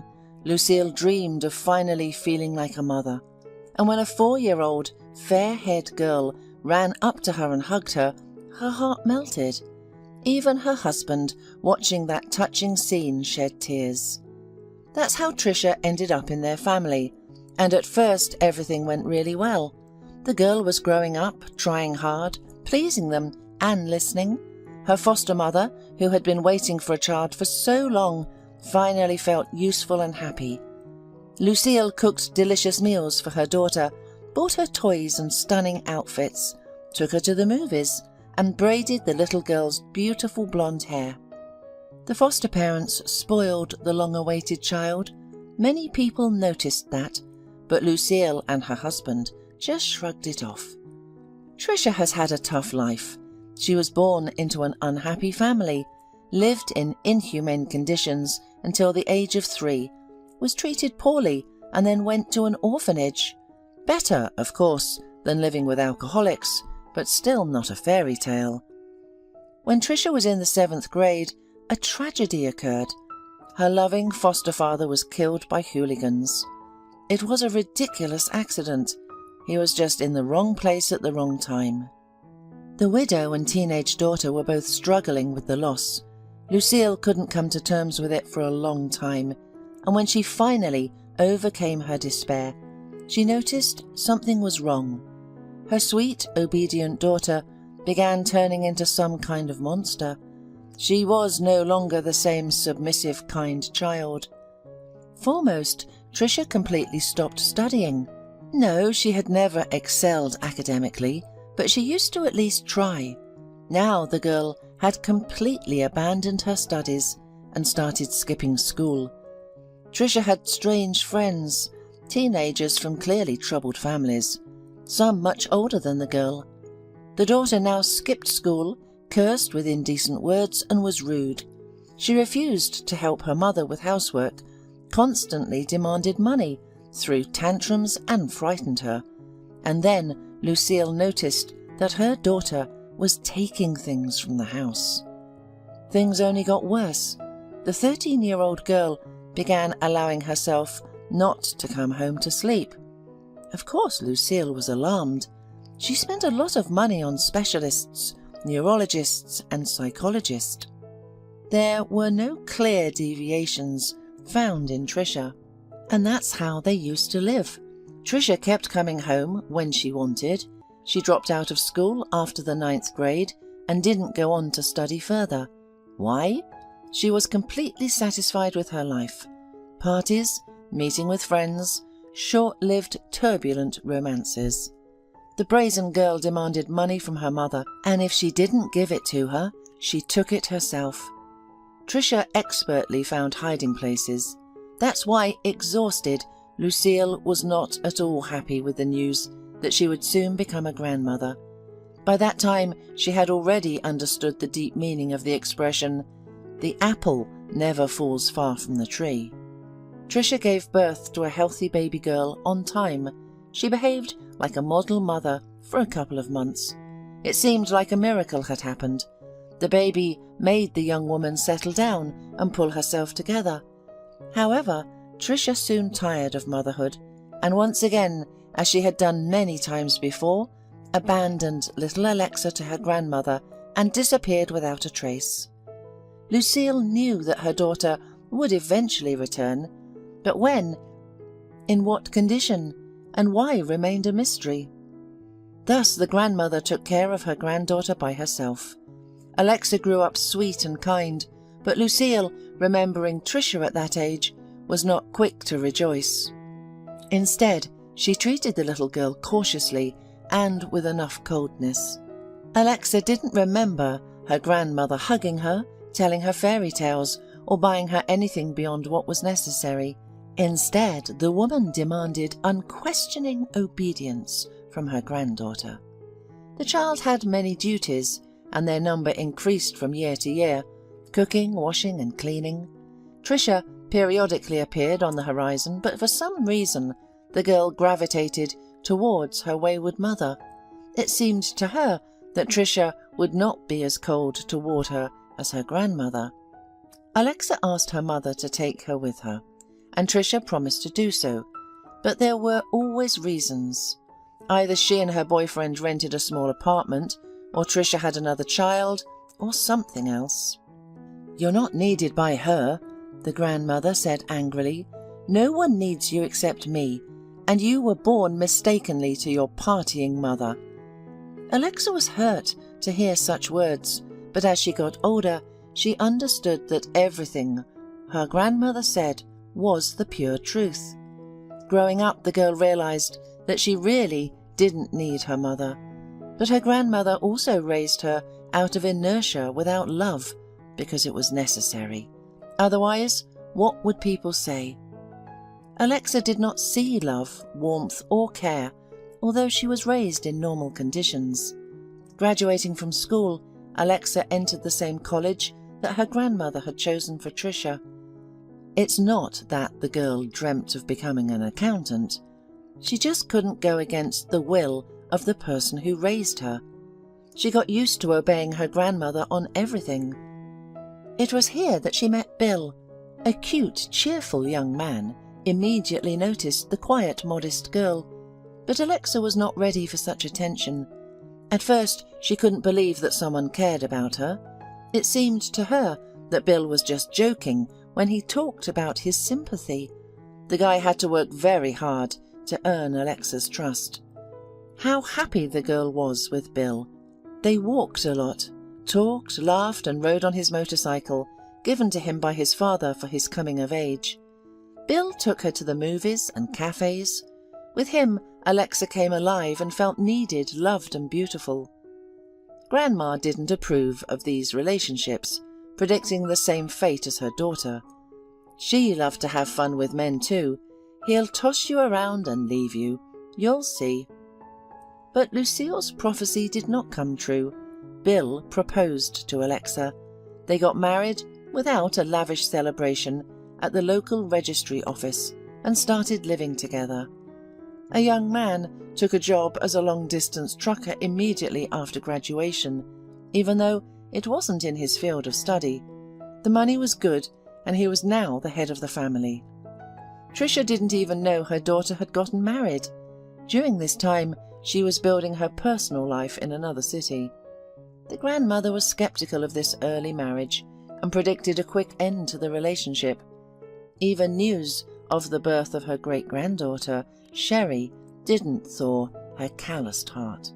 "What's there to be happy about?" the elderly woman said, looking at the tiny girl in a blanket. "Bad genes are spreading further." Alexa took the offensive words calmly, as she was used to them, but Bill was furious. He took his daughter in his arms and carried her to another room, and he didn't come back until the old relative left. Soon the family grew with the arrival of another daughter, and then a third. Alexa was happy to immerse herself in motherhood. She couldn't understand her mother anymore. How could she leave her with a cold grandmother? How could she abandon such a miracle? Alexa adored her children. Bill was still working as a truck driver, and Alexa was taking care of their daughters. They had enough money for everything, including rent, groceries, and entertainment. The young families spent their weekends having fun. They went to the movies, amusement parks, and cafes. The girls grew up, pleasing their parents. All three sisters were obedient, smart, and healthy. Alexa hardly communicated with her mother and grandmother, only when necessary. But when her grandmother fell ill, the young woman was there for her, although it was difficult for her to take care of the children and the elderly woman. She managed. She couldn't leave the person who raised her. There were disagreements between them, but Lucille still didn't give up her granddaughter to an orphanage. Lucille passed away on a cold November day. Alexa took care of all the organizational matters and tried to contact her mother about what had happened, but couldn't find her. Tricia appeared on her own 6 months later when it was time to inherit. She became the sole owner of the apartment and the rest of Lucille's property. The woman didn't seem to be saddened by the fact that her adoptive mother had passed away. She was even happy. Finally, she could move her new boyfriend and her children into the spacious vacant apartment. Meeting her mother, Alexa realized they were complete strangers. Tricia didn't feel any familial feelings toward her, and Alexa, looking at the woman who had clearly suffered through life and neglected her children, suddenly realized how lucky she was that her mother had abandoned her with her grandmother and didn't take her on this strange journey through life. Of course, she felt bitter, but Alexa didn't despair. Everything was good in her life: a loving and caring husband, a cozy, clean home, and 3 wonderful daughters. Although her husband adored their girls, he dreamed of having a son. Alexa wasn't against having another child. She enjoyed being a mother and found pleasure in communicating with babies. The girls had grown up a little, so the spouses decided to try. Bill took the news of another pregnancy enthusiastically. They even celebrated this event at a restaurant. Watching her husband's happy face and feeling the warmth of new life inside her, Alexa realized that her life was fulfilled. Around her were loving, close people. What else did she need for happiness? During the summer, the family had 2 sons, Jack and Tim. Yes, it was not easy for the spouses, especially for Alexa. It was hard to cope with the babies when her husband left for work. But the oldest daughter, 12-year-old Sherry, tried to help her mother with everything. When the twins were a few weeks old, one of them, Jack, was found to have an earnest heart defect that would require expensive surgery in the future. "Collect money," warned the doctor. "After a year, you'll have to go to Germany for the operation. We don't do it here. This is the only chance for your son to live." Alexa left the doctor's office on shaky legs. She looked at her baby and couldn't believe that something was wrong with him. He looked just as lively, strong, and healthy as his brother. Bill then calmed her down, supported her, and said that he would work more and go on more flights. "We will raise the necessary sum for Jack. We still have plenty of time," the man promised. And in the fall, a disaster struck the family. Bill had an accident on the road. Alexa found herself completely alone with 5 young children, one of whom was seriously ill. Without support, without help, without plans for the future. Alexa went through a terrible event, but she had to take care of her children. There was simply no time or energy for despair, and only before going to bed, putting the little ones to sleep, the woman allowed herself to cry a little. Tears brought temporary relief, and then the main question arose again: how to live on. Alexa didn't really have a profession. Yes, she had received an education, but she had never worked a day after graduation.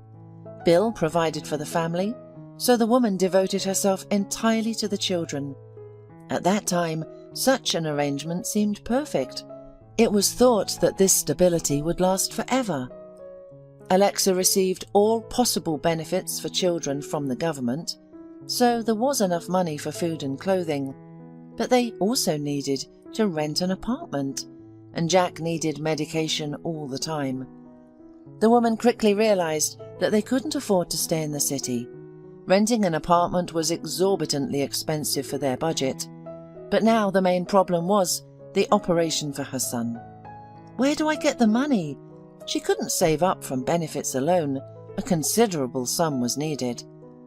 Doctors advised her to turn to a fund. Alexa did just that, but the collection was going too slowly. Hopes that she would raise the necessary sum on time were diminishing. And then help came from a completely unexpected place. One day, a woman called Alexa, introduced herself as a notary, and arranged a meeting. Alexa did not want to go. She would have to leave the babies with Sherry again, and there were many things to do at home, and there would probably be some formalities related to her deceased husband. Nothing important, but she went anyway. What she heard shocked her. It turned out that in a remote village, her grandmother's cousin had left this world, and she bequeathed her house to the young relative who had fallen into dire straits. Alexa remembered this elderly woman. She saw her 3 times in her life when she came to visit Lucille. Rachel always treated Alexa kindly, never forgot to bring treats with her, for which she received a non-serious but still stern scolding from her grandmother. The will was accompanied by a letter. In it, Rachel said that she wanted to help the poor young widow with 5 children in any way she could, and expressed the hope that her house would become a reliable home and haven for them. "Live in it for a long and happy life, just like I and my husband did," were the closing lines of the warm letter. Alexa couldn't believe what was happening. The house came into their hands exactly when they needed it the most. It was nothing short of a miracle. The woman felt immense gratitude towards Rachel, especially since the entire family knew that Tricia was taken from an orphanage by Lucille, which meant that Alexa was essentially a nobody to Rachel. The rent for the apartment was due soon, and the landlord was used to taking payments 6 months in advance. Alexa certainly didn't have that kind of money, but now she didn't need it anymore. Within a week she would gather the children and they would go to the remote village, to their new home. Yes, we will have to live in the village. Alexa couldn't imagine what it would be like, but she was sure she would manage, especially since she had no other choice.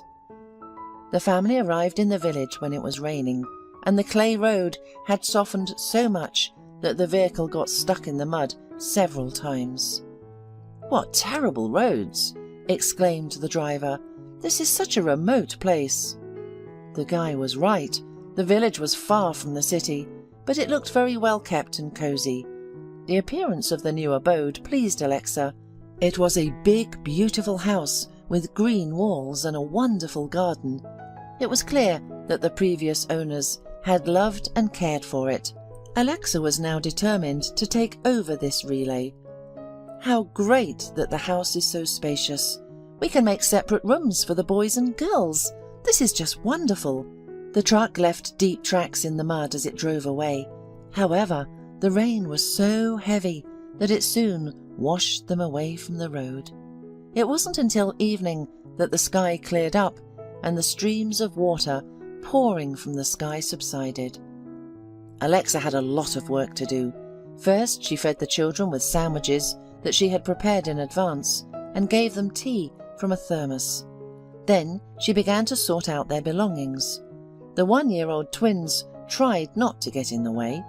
Having arrived at a new place, they looked around in amazement. One of the brothers suddenly smiled at someone behind Alexa. The woman turned around, but there was no one there. Strangely, the second boy also stared into that corner and giggled. Alexa continued to sort out their belongings without paying attention to them. The house was old but sturdy, clean and well made. Interesting items from past eras were everywhere. An old floor watch, old books with yellowed pages, embroidered pillows, vintage lamps. Something told Alexa that she might even find rare specimens in the attic and basement. I'll look into that later. The house was furnished with sturdy furniture that might well last for a long time, and that was wonderful. There was no money for interior renovation anyway. The problem was with the beds. There were only 2 in the house, plus a sofa and a couch. It was a good thing that Alexa had brought an inflatable mattress. The younger ones would sleep on the beds, and she and Sherry would sleep on the floor for now.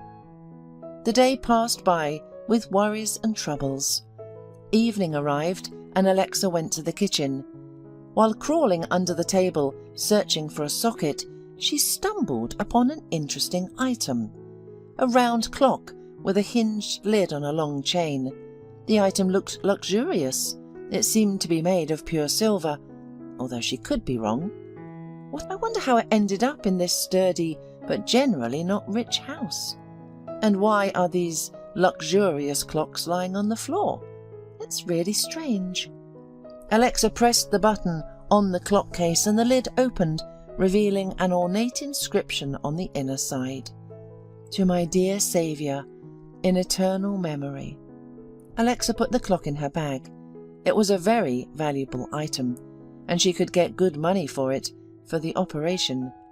Someone must have held these silver clocks dear as a memory, as they were clearly taken care of and looked brand new, polished to a shine. She wondered who this saviour was, and for what deed this person was rewarded with such a gift, and how did the clocks end up in a rural house under the table. The children reminded her that they were hungry, so Alexa began to prepare a simple dinner on the electric stove, distracted from her thoughts.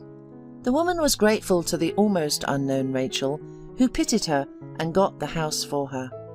After putting the children to bed, Alexa looked at the clock again. What were they luring her with? It was difficult to explain, but looking at the shiny object made her feel calm and warm. Feeling exhausted from the move and the worries and anxieties that came with it, Alexa put the clock in her bag and lay down on the mattress next to her eldest daughter. Sleep overtook her before she even laid her head on the pillow. Boom, boom. A loud knock shook the house, and Alexa jumped in fright. Someone was breaking in, but the children continued to sleep peacefully. Even the usually sensitive twins were snoring peacefully on the wide bed. Boom, boom. The knock did not subside, and Alexa was scared. She was alone with young children in an unfamiliar place, and someone was knocking on their door at night. Clearly, this will not end well. But hiding is not an option either, as the stranger could easily break down the door. On cotton wool legs, Alexa walked to the door and opened it. In the threshold, she saw a thin old man with a long grey beard, wearing a patched quilted jacket and sweatpants, with high rubber boots on his feet like fishermen wear. Behind the gate, an old car was visible, which looked like a Ford Model T. Alexa had never seen these in the city, but here in the countryside it must have been normal. Alexa looked at the night guest. His face was welcoming, his smile friendly, and his eyes kind. There was no danger from the visitor. Alexa calmed down a little. But how did he manage to open the gate? And how did the old man manage to knock so hard that the whole house was shaking? He didn't seem that strong. "Hello, hostess," the visitor greeted Alexa. "Wishing you happiness and health in your home." "Thank you," the woman replied. "Who are you?" "I'm John Grady," the old man introduced himself. "I was passing through the village and got stuck at your house. My acquaintances used to live here, so I came in to warm up. Out of habit, probably." Alexa wondered why an old man would travel at such an hour, but the rest seemed plausible. Indeed, it had recently rained and the road was muddy. It was not difficult to get stuck in such mud, and the old man could well have been familiar with the previous residents of this house. "Come in," she invited him. "You really should warm up. The night is cold and the road is tough." "Thank you." The guest bowed and removed his boots on the porch, then walked barefoot straight to the kitchen. He clearly knew what and where things were. Apparently he had been to this house before. "Sit down." Alexa politely pushed a chair for the old man. He obediently sat down. Alexa turned on the kettle. It was cold outside and the guest clearly needed a warming drink. "This is a good house," said John Grady, thoughtfully propping his chin with his hand. He looked around with warmth in his eyes, scanning the walls, furniture and ceiling. "Yes, we like it too. We just arrived here today and are settling in. Rachel left it to me as an inheritance. Did you know her?" "Of course I knew her." The old man smiled. "She was a kind and good woman. If she left her house to you, then you're a good person too. You'll be happy here." "I hope so," sighed Alexa. "A lot has happened in my life lately, but when we arrived here, it felt so easy and joyful." "That's good," the guest said. "It means the house likes you." "You speak strangely." The woman smiled. The kettle boiled and she poured the fragrant drink into the cups. "The house isn't alive." "Well," the old man smiled mysteriously, "this house has a history, and the village itself has a history, and the previous residents too. I'll tell you if you like." Alexa was surprised at herself. She was sitting in the kitchen with a stranger, far beyond midnight, listening to his speech and feeling more and more calm. Troubling thoughts about the future, which had been haunting her since her husband's death, somehow receded unnoticed, and she felt light and warm inside. The old man's voice sounded like a pleasant, soothing melody, and he kept talking, telling the story of the village.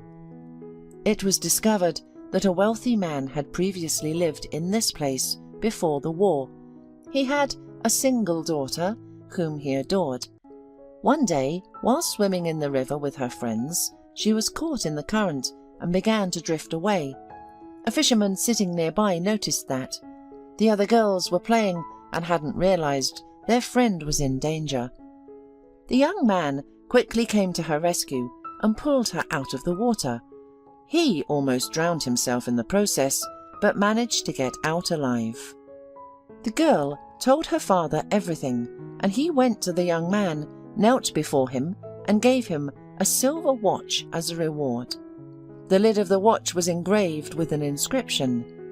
This saviour was the father of Rachel's husband. He cherished the watches his whole life. They were precious to him, like a memory. "But I found them!" exclaimed Alexa. The woman pulled out the watch she had found under the table the day before from her purse. The old man looked at them, and a happy smile spread across his face. "Yes, exactly. They're priceless. And not just because they're made of silver and gold. This is the work of a famous craftsman. The artwork itself is worth a fortune." "I was going to pawn them," Alexa thought to herself. "I would have given away such a unique piece of art for next to nothing." These watches are meant to save someone else, someone innocent, just as their owner once did. The old man continued his smooth, monotonous speech, going on at length about Rachel's family, and Alexa fell asleep, lulled by the night guest's soothing and rhythmic story. The next morning she woke up to the dawn breaking outside. It wasn't a pleasant awakening. She looked around thoughtfully and realized she was alone in the room. Had she dreamed everything? The knocking on the door, the old Ford outside the gate, the talkative old man. But the second cup of untouched tea on the table told her otherwise. Alexa tried to remember if the stranger had drunk any of the hot drink. It seemed like he hadn't. He had been talking the whole time. Alexa went outside to check the area around the house. It was empty, and she found no tire tracks on the wet clay road. This was impossible. Yesterday the car was parked by the gate, and there was no rain, so there had to be tire marks. How strange. She went back inside, took out her phone, and launched the browser. She decided to fact-check the stories the night guest had told her about the village. Everything checked out, even though she hadn't known any of it before. Everything was so strange. The children woke up, but Alexa continued her usual morning routine of preparing breakfast, cleaning up and planning her day. She couldn't shake off the strange dream. Or was it not a dream after all? The nighttime incident still lingered in her mind. At lunch, Alexa went up to the attic to explore. Among the broken furniture, bales of old clothes, and bundles of books with yellowed pages, she found a chubby photo album filled with black and white photos. Alexa carefully studied the faces of the people who were probably no longer alive. Back then, a photo shoot was an elaborate event. The family would prepare themselves beautifully, dress up, and carefully choose the time. Nowadays it's different, and everyone can take hundreds of photos with their smartphones. In one of the photos, the same nighttime guest was looking at her. Mr. Grady. It was really him, as indicated by the inscription made by someone in 1973. He was already an old man, roughly the same age as the one who came to her at night. The eyes were the same, and even the smile. Alexa examined the album and the inscriptions to the photos more closely and understood who Mr. Grady was. He was the father of Rachel's husband, and it was he who, in his youth, saved the drowning daughter of a rich man, and his watch was now in Alexa's bag. What did he mean by "they have to save someone else"?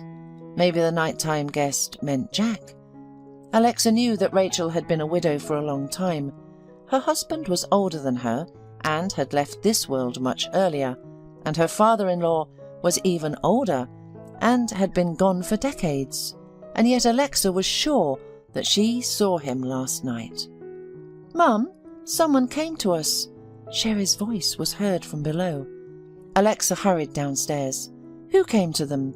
Maybe Mr. Grady again? She had so many questions for him this time. Alexa was not afraid of meeting the unknown, because the nighttime guest emanated a very pleasant aura of calm and kindness. It was immediately clear that his intention was the best. But in the room, Alexa saw an unfamiliar elderly woman holding a fragrant steaming pie in her hands.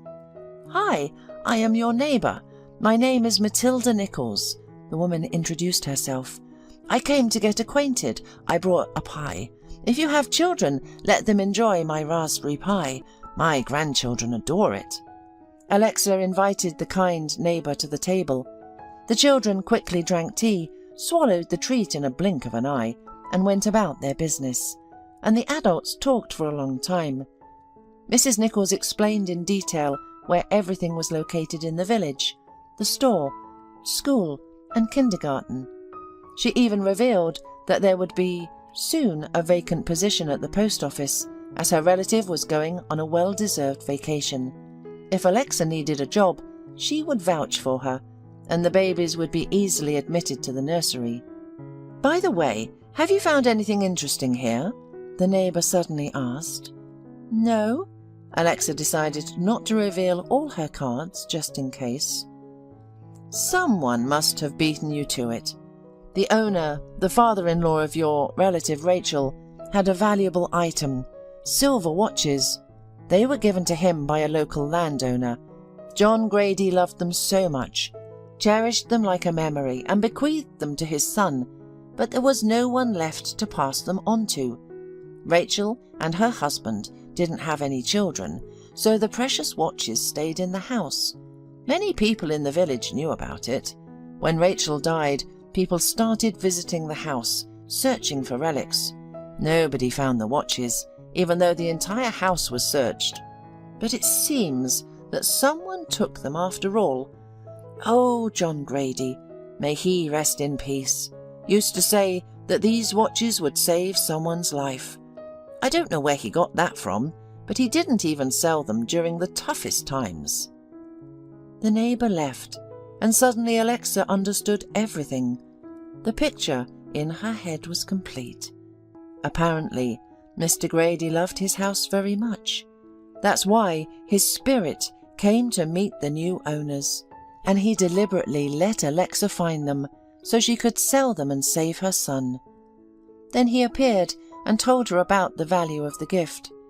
Alexa would have given the valuable item to the pawn shop, where they wouldn't have given her even a quarter of its full value. The amount wouldn't have saved Jack. But now she will go to the antique dealer. Something tells her that she will be offered a sum that will be enough for the surgery. Alexa suddenly smiled. "Thank you," she whispered to the house with her lips. "Thank you so much." Marilyn did not want to look at her newborn son. She felt that he was not needed by her. She had wanted to get rid of him, but missed the deadline. After going through the pain of childbirth, she felt hatred towards the baby who made her suffer. The only midwife in the small village tried to bring the young mother to her senses, using persuasion and reproaches, but it was all in vain. Somehow they managed to make Marilyn feed her son, hoping that the maternal instinct would kick in, but it didn't happen. "Marilyn, look at the little boy you've given birth to. He's so adorable." "That's easy for you to say. You didn't have to listen to his cries at night," grumbled Marilyn, her lips trembling. She considered her life over. Who would marry her now with a baby in tow? She blamed the child and his father. Truthfully, Marilyn didn't know exactly which man it was, as she loved to have fun and hadn't pledged her faithfulness to anyone. "What will you name the boy?" they asked Marilyn in the hospital. "I don't know. I don't even want to think about it. Well, maybe Norman. That was the name of the boy I loved back in school. He was so good, kind and devoted, but he died in an accident. I haven't met anyone like him since," sighed Marilyn. "But it's a bad sign to name a child after a deceased person," complained the midwife. "Oh, any name you choose is either a deceased person's or a dog's name, so let it be Norman," sneered Marilyn. She was angry at all men, even her stepfather, a former sailor, with whom she hadn't spoken in 2 years. Bernard Costa lived on the outskirts of the village and served as a forester. After his wife's death, he rarely mingled with people and lived in seclusion. Bernard Costa strongly disapproved of his stepdaughter's way of life, as she loved to go out too much. Therefore, he did not give her any money, which made Marilyn furious with him. When neighbour Mrs. Banks came running to him with news from the village hospital, Costa only grimly shook his head, knowing that this was how it would end. "What's happening, for heaven's sakes?" complained Mrs. Banks. "Marilyn gave birth to a baby and abandoned him. She ran away from the hospital and nobody knows where she went. She left only a piece of paper with my number in the ward. You don't even have a phone, and they called me asking me to tell you to come for your grandson immediately." "Okay, I'll go get him," sighed Mr. Costa. "I've been telling you and Amy to spoil the girl less because she's growing up to be loose. Now you've got this. She went away and left her baby." "Stop it, Mrs. Banks. Marilyn gave birth to my grandson, and that's all that matters." "But where is she now?" the neighbour persisted. "Well, who knows where she went? She probably went to her apartment," shrugged Mr. Costa. "Are you going to see her?" asked Mrs. Banks. "No, I'm not going. If she didn't invite me, it means she doesn't want to see me." At the hospital, Mr. Costa completed all the necessary paperwork and went home with the precious bundle in his arms. For the first time, his neighbour helped him around the clock, even bringing diapers and baby clothes for the little boy. She always stayed with Norman when his grandfather went to work. Mrs. Banks had tender feelings for Bernard Costa and secretly dreamed that he would marry her someday. However, the widower remained faithful to his late wife, Amy, and planned to live out the rest of his days alone. Mrs. Banks was angry at his stubbornness, but knew she couldn't do anything about it. Nonetheless, Norman considered the elderly woman his own grandmother and loved her with all his heart. The woman had also grown attached to the boy, who followed her everywhere. Bernard Costa loved his grandson too. How could he not love this clever boy, who was a copy of his beloved Amy? However, he tried to teach Norman discipline so that, as the grandfather liked to say, he would grow up to be a real man, not a weakling. From a young age, Norman helped his grandfather in the forest and around the house. He was rapid and caught everything on the fly. Mr. Costa always knew that if Norman was given a task, it would be done flawlessly. "Norman is a smart boy," Mrs. Banks said admiringly. "He didn't take after his mother. By the way, is there any news from her?" The elderly man just shook his head. There was no news from Marilyn. They said she had gone abroad and gotten married there, but he didn't know the truth. When Norman asked his grandfather about his parents, he never said anything bad about his mother. But as the boy grew older, he realized that a woman who abandoned her child could not be called a mother. He was happy with his grandfather and Mrs. Banks, but sometimes before going to sleep, he would quietly cry in his bed when he thought about how his closest person had betrayed him. The school that Norman attended was far from his home. First, he had to walk to the bus stop, wait for the bus, which sometimes came late, and then ride to school. In the first few years, his grandfather escorted him to the bus stop, but in the 3rd grade, Norman started going by himself. But he still had a companion called Skipper. The puppy was given to Norman by his grandfather in the spring, and he named him in memory of the hard but happy years of service in the fleet. During the summer, the pet became so attached to the boy that he followed him everywhere. He even escorted him to the bus and then met him after school. In the forest, Skipper was also his loyal companion. Although he was quite mischievous, he would chase after a rabbit and run away, or he could start barking hysterically when he smelled the scent of some forest animal that you had to plug your ears with cotton. Once he even fell into a swamp, and Norman had to pull him out of the mud. They both returned home dirty and wet and received a serious scolding from Mrs. Banks. When it was time for Norman to go to the city to study, he saw how Skipper was worried, sensing the separation from his master. The young man entered a forestry school and at first tried to come home as often as possible. and then Skipper had a real holiday. At the sight of his owner, Skipper happily yelped, wagged his bushy tail vigorously, and danced joyfully. However, over time, there were fewer reasons for the faithful dog to be happy, because Norman visited his hometown less and less frequently. In the city, Norman experienced his first love. The guy tried to spend every free minute with his flirtatious girlfriend. Joan was a tall, shapely blonde whom he met at a party. She was studying to be a hairdresser and loved to have fun and party, and with her it was never boring.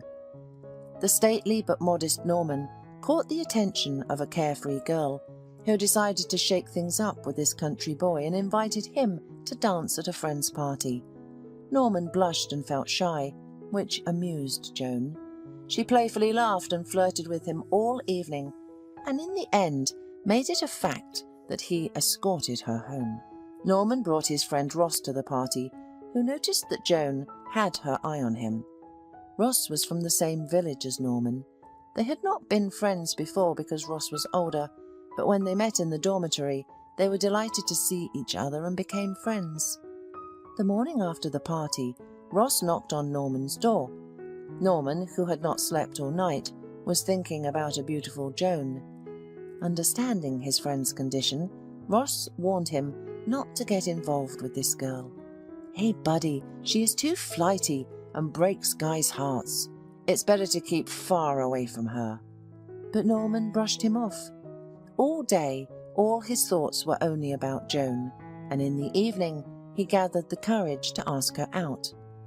He didn't expect Joan to agree, but the girl was not against taking a walk in the park.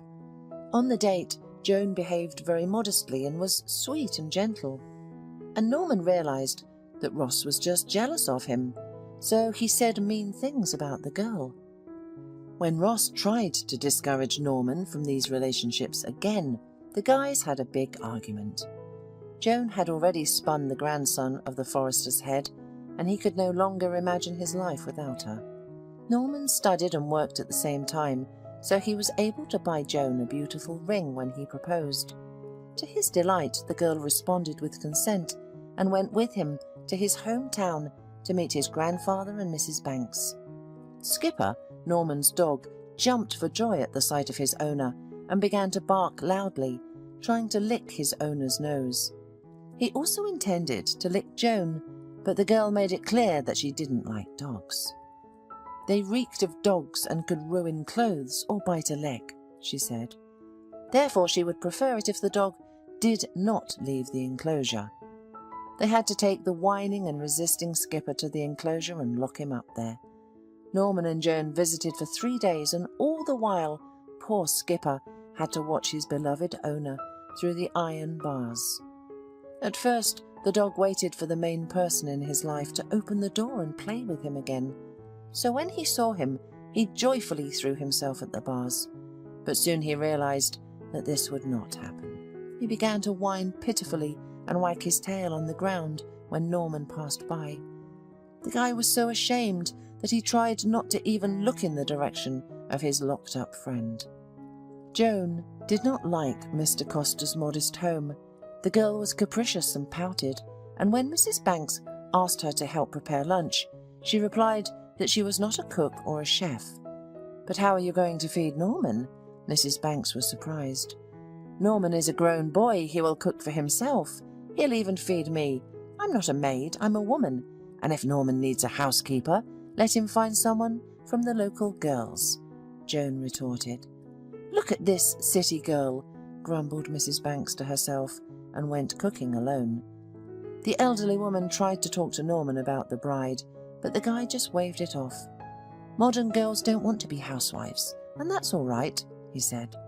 "Well, she won't want to have children with you either. She'll say it's not trendy," Mrs. Banks protested. "I think it's too early to think about children now. We'll see later," defended Norman. "Bernard, why are you silent? Don't you care?" fussed Mrs. Banks. "What should I say? It's their life. Let them live as they want. We don't understand them and they don't understand us," replied the elderly man. Mr. Costa had to cover the wedding expenses, since Joan's parents claimed they had no money, and the groom's side should take care of the wedding anyway. Norman suggested just getting married and not having a celebration, but Joan wanted a wedding and a fancy dress. Her friends envied her because the girl was busy choosing a wedding dress instead of studying. Norman was looking forward to a happy family life and rented an apartment where he planned to live with his young wife right after the wedding.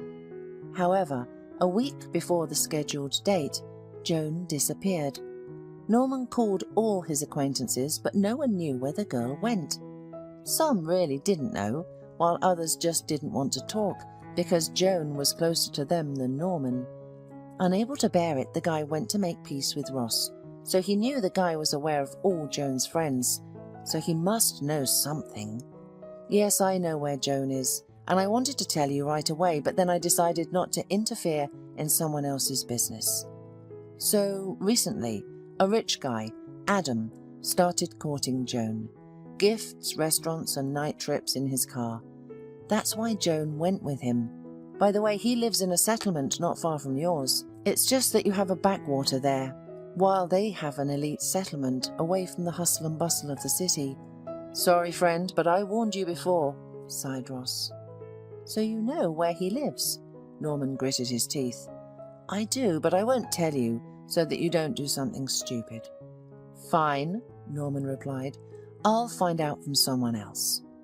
Wait, idiot, shouted Ross after Norman when the guy turned around and left his room.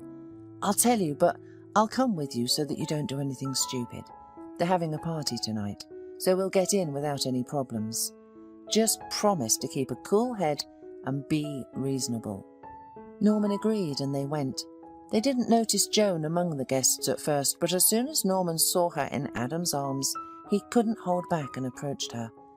You having a good time here with my future wifey? Norman said sarcastically. Joan jumped in surprise, then lowered her eyes, and Adam laughed. Oops, the groom showed up. Did you miss your former bride? She dumped you, and you're crying? Yes, I missed her. Norman gritted his teeth. Joan, let's go home, that's enough. You've had your fun, he said, addressing his bride. However, she continued to stand silently with her eyes downcast. Joan, did you betray me? Norman asked, barely holding back from making a scene at the party. And then Joan looked up at him. No, Norman, you betrayed me. I thought we would live happily ever after, but then I saw how your family lived and realized that you would be a maximum forester and I would have to live in the countryside all my life. You didn't think about me when you proposed. You're selfish and only think about yourself. Norman was stunned by the revelation. Joan, I can't believe my ears, he said. Well, go clean them, Adam snapped irritably, and maybe you'll start hearing better. Joan, your taste is terrible. Does he even shower? He came to my house dressed like a homeless person, smelling like who knows what, and he's still hitting on my girlfriend. Norman couldn't bear these words and instantly punched Adam in the face. Adam was caught off guard but quickly recovered and tried to retaliate. However, Norman skillfully dodged and hit Adam in the stomach, then again in the face, causing him to fall to the ground. Before Norman could leave the house, the police arrived. The guests caught him at first, and then he was handcuffed and taken away. Ross couldn't do anything, and Joan didn't even look at her ex-fiancé. She was too busy taking care of Adam with tears in her eyes. Norman was facing a sentence, and the case couldn't be hushed up. Adam had influential parents who would do everything to ensure that their son's offender was punished as severely as possible. Mr. Costa decided to talk to Adam's father. Through acquaintances, Mr. Costa found out at which restaurant Mr. Gottlieb was there every day. He set out specifically for the restaurant, wearing his old but still quite decent suit. Mr. Gottlieb, I am Norman's grandfather. I came to personally ask you, as a father, not to ruin the boy's life. You understand your son took Norman's fiancée. We were already preparing for the wedding. Security, Mr. Gottlieb growled angrily. Is there security in this restaurant? Remove this old man from my sight. Who let him in here? Don't you care about the restaurant's image? The guard lifted Mr. Costa by the scruff of his neck and dragged him to the exit. The elderly man immediately felt bad outside. Concerned passerby called an ambulance for him, while Mr. Gottlieb indifferently watched all of this from the restaurant window. Norman was given 3 years in prison and served his time in full. At home, only Mrs. Banks and his loyal but noticeably aging skipper were waiting for him. Norman's grandfather didn't wait. He died 2 years after his grandson went to prison. After the incident at the restaurant, his heart became weak. After the prison, Norman changed. He became silent and gloomy and didn't want to go to the city anymore. He started working as a forester instead of his grandfather. He planted trees and tracked down poachers. He knew the forest like the back of his hand and served it faithfully, and the forest thanked the young forester with generous gifts. No one in their village collected as many mushrooms and berries as Norman, and for the winter he dried medicinal herbs from the forest and made delicious tea with honey. At first Norman took Skipper with him on every trip, but he soon noticed that it was difficult for the dog to walk for so long, and he began to leave him at home. Over time, Skipper's paws began to fail, and Norma invited a veterinarian. However, the vet just shrugged and said, "There's nothing you can do. Old age." The vet suggested putting the dog to sleep, but Norman couldn't bring himself to do it. He took care of his pet as best he could. He changed his bedding, petted him, and apologized for locking him up when Joan came to visit years ago. One morning, Norman woke up and realized Skipper had left him forever. After burying his faithful friend, Norman returned from the forest gloomily, wiping tears from his eyes. At first he didn't even notice the miniature figure at the bus stop from which he used to go to school every day. It was a skinny girl, painfully pale, dressed inappropriately for the weather. "May I help you?" asked Norman when he finally noticed her. "Yes, please," the girl replied uncertainly. "I need to find house number 25 on the 5th Street. "Why do you need that house?" Norman was surprised, as the girl had just named his own address. "My grandfather, Bernard Costa, lives there. I am his granddaughter and I came to see him." Norman's heart beat wildly in his chest. Could this be his sister, sent by his mother, Marilyn, whom he hadn't heard from in 2 decades? "Is your mother's name Marilyn?" he asked, his voice trembling. "No," the girl replied. "Her name is Dasha, and I don't have relatives with the name Marilyn." "Then who is your mother, and what is your name?" Norman was bewildered by the appearance of this mysterious stranger. "Oh, so many questions, young man. It would be better if you showed me the house I am still looking for. I am already freezing and tired. I hitchhiked here." "Well," Norman began, "the house you are looking for is my grandfather's house. Unfortunately, he has passed away, and I live there alone now." The girl was visibly saddened. "What a pity. I was going to see him. And you turn out to be my relative." "A relative, but hardly by blood. Sorry, I asked your name, but I didn't introduce myself. I'm Norman. Mr. Costa was my mother's stepfather." "Abigail," replied the girl. "I only recently learned about him. My grandmother raised me after my mother died a long time ago. Unfortunately, my grandmother recently passed away, and my uncle immediately began dividing her property and kicked me out of my only home. I have nowhere to go. I don't work, and I have a heart defect and need surgery. Before my grandmother passed, she told me that my mother was born to a sailor. She gave me a photo and told me the name of the village. At that time, my grandmother worked as a paramedic in the port and was married, but she secretly met with this sailor. When he found out that his beloved woman was married, he broke off the relationship. Soon my grandmother realized she was pregnant. She decided to tell him, but learned from mutual acquaintances that he had married a woman with a child. Since then, my grandmother has kept the secret of my mother's birth and only told me now. She wanted me to inherit the apartment, but she did not have time to do it, and now I am homeless. I was hoping to find my grandfather, but he has also passed away. That's my story." Norman sighed. "Well, Abigail, since you're here, let's go to our grandfather's house. I warn you, it's not a palace, but it's livable." "I'm not used to luxury," the girl replied, smiling sadly. Abigail stayed with Norman, and Mrs. Banks listened to the girl's story, shook her head and wiped away tears. Any mention of Mr. Costa made her sad.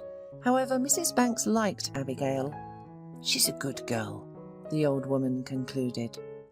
Time passed, and one day, when Norman returned from the woods, he found Abigail lying on the floor, barely breathing. He immediately called an ambulance and tried to revive her. Abigail was taken to the hospital and transferred to the intensive care unit, while Norman waited anxiously in the hospital corridor. He was distressed about the girl because, during the short time that they were together, he had become very attached to her. Finally, a doctor came out and said that Abigail could not return home. Her heart was weak and she needed urgent surgery. The doctor handed the man a list of medicines that the girl needed and named the approximate cost of the operation that would have to be performed in the capital. Norman panicked. His grandfather had left him some savings, and Norman himself had a little money, enough for the medicine, but not for the surgery. At home, Mrs. Banks was waiting for Norman. She saw the ambulance arrive at the house and immediately ran to find out what had happened. Norman sat at the table holding his head in his hands.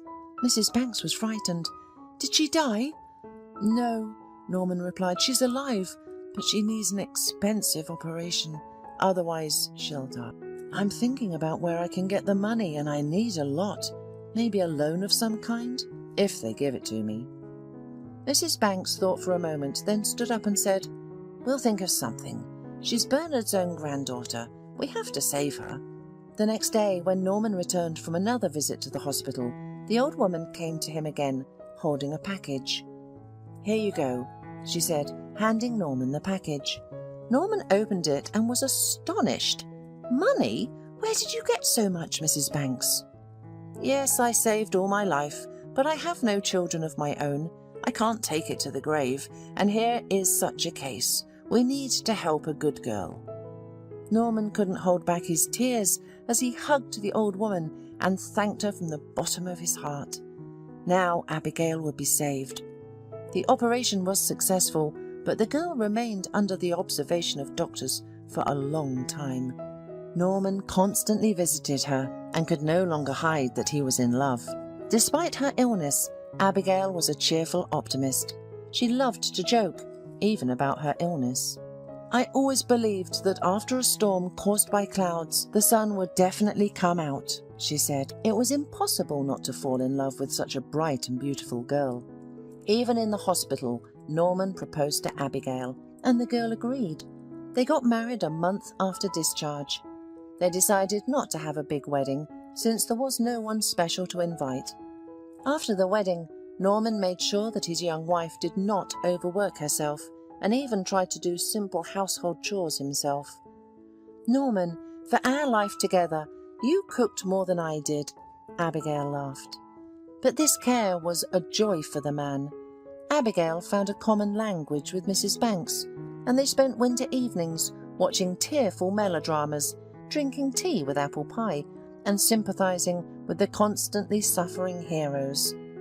Norman was amused by their women's gatherings, but he was glad that he had a family, that Abigail was happy, and that Mrs. Banks did not feel lonely. One day he was heading to watch the winter forest while thinking about home. These thoughts warmed him from the inside.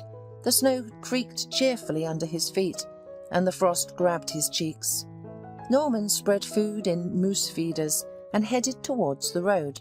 At the edge of the forester noticed a strange sight. "Is it an animal?" he wondered. He walked faster and soon realized that it was a woman, completely naked, and Norman hurried to her.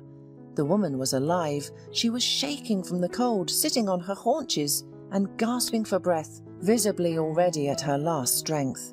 Her long hair was disheveled and hid her face. The man immediately took off his work jacket and put it on the poor thing. She didn't say anything, just cried even more. He gave her his huge gloves and she began to silently put them on. Her fingers whitened from the cold, and Norman leaned in to help. He looked at her face for the first time, and then it was as if a shock went through him. "Joan?" "Norman," the woman even stopped chattering her teeth. "How did you end up here?" Joan burst into tears once again. Norman took out his phone and called the local police officer, who quickly arrived to help the girl. While they waited, Joan, trembling, confessed that she had cheated on her husband Adam. He had caught her with her lover in a hotel room, grabbed her by the hair, dragged her out onto the street, shoved her in a car, and drove her into the woods, where he left her to die. Norman listened to this gruesome story with disgust. He had once loved Joan, and had even gone to jail for her. His grandfather had a heart attack over this story, fell out with his friend Ross because of Joan, and locked his loyal dog in a pen. However, he would never have wished such a punishment on her. How cruel does one have to be to do something like that to a woman? Moreover, Adam would probably not even face any punishment. Norman's thoughts were interrupted by the arrival of the local police officer, who took Joan away. A week later, rumours began to spread around the village that Joan and the police officer had started living together. Joan always found a way to find a warm place for herself. However, Norman was not interested in thinking about it. He had received good news from Abigail that she was pregnant.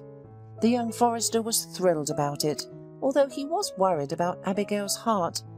Everything went well, and he finally became the happiest father in the world.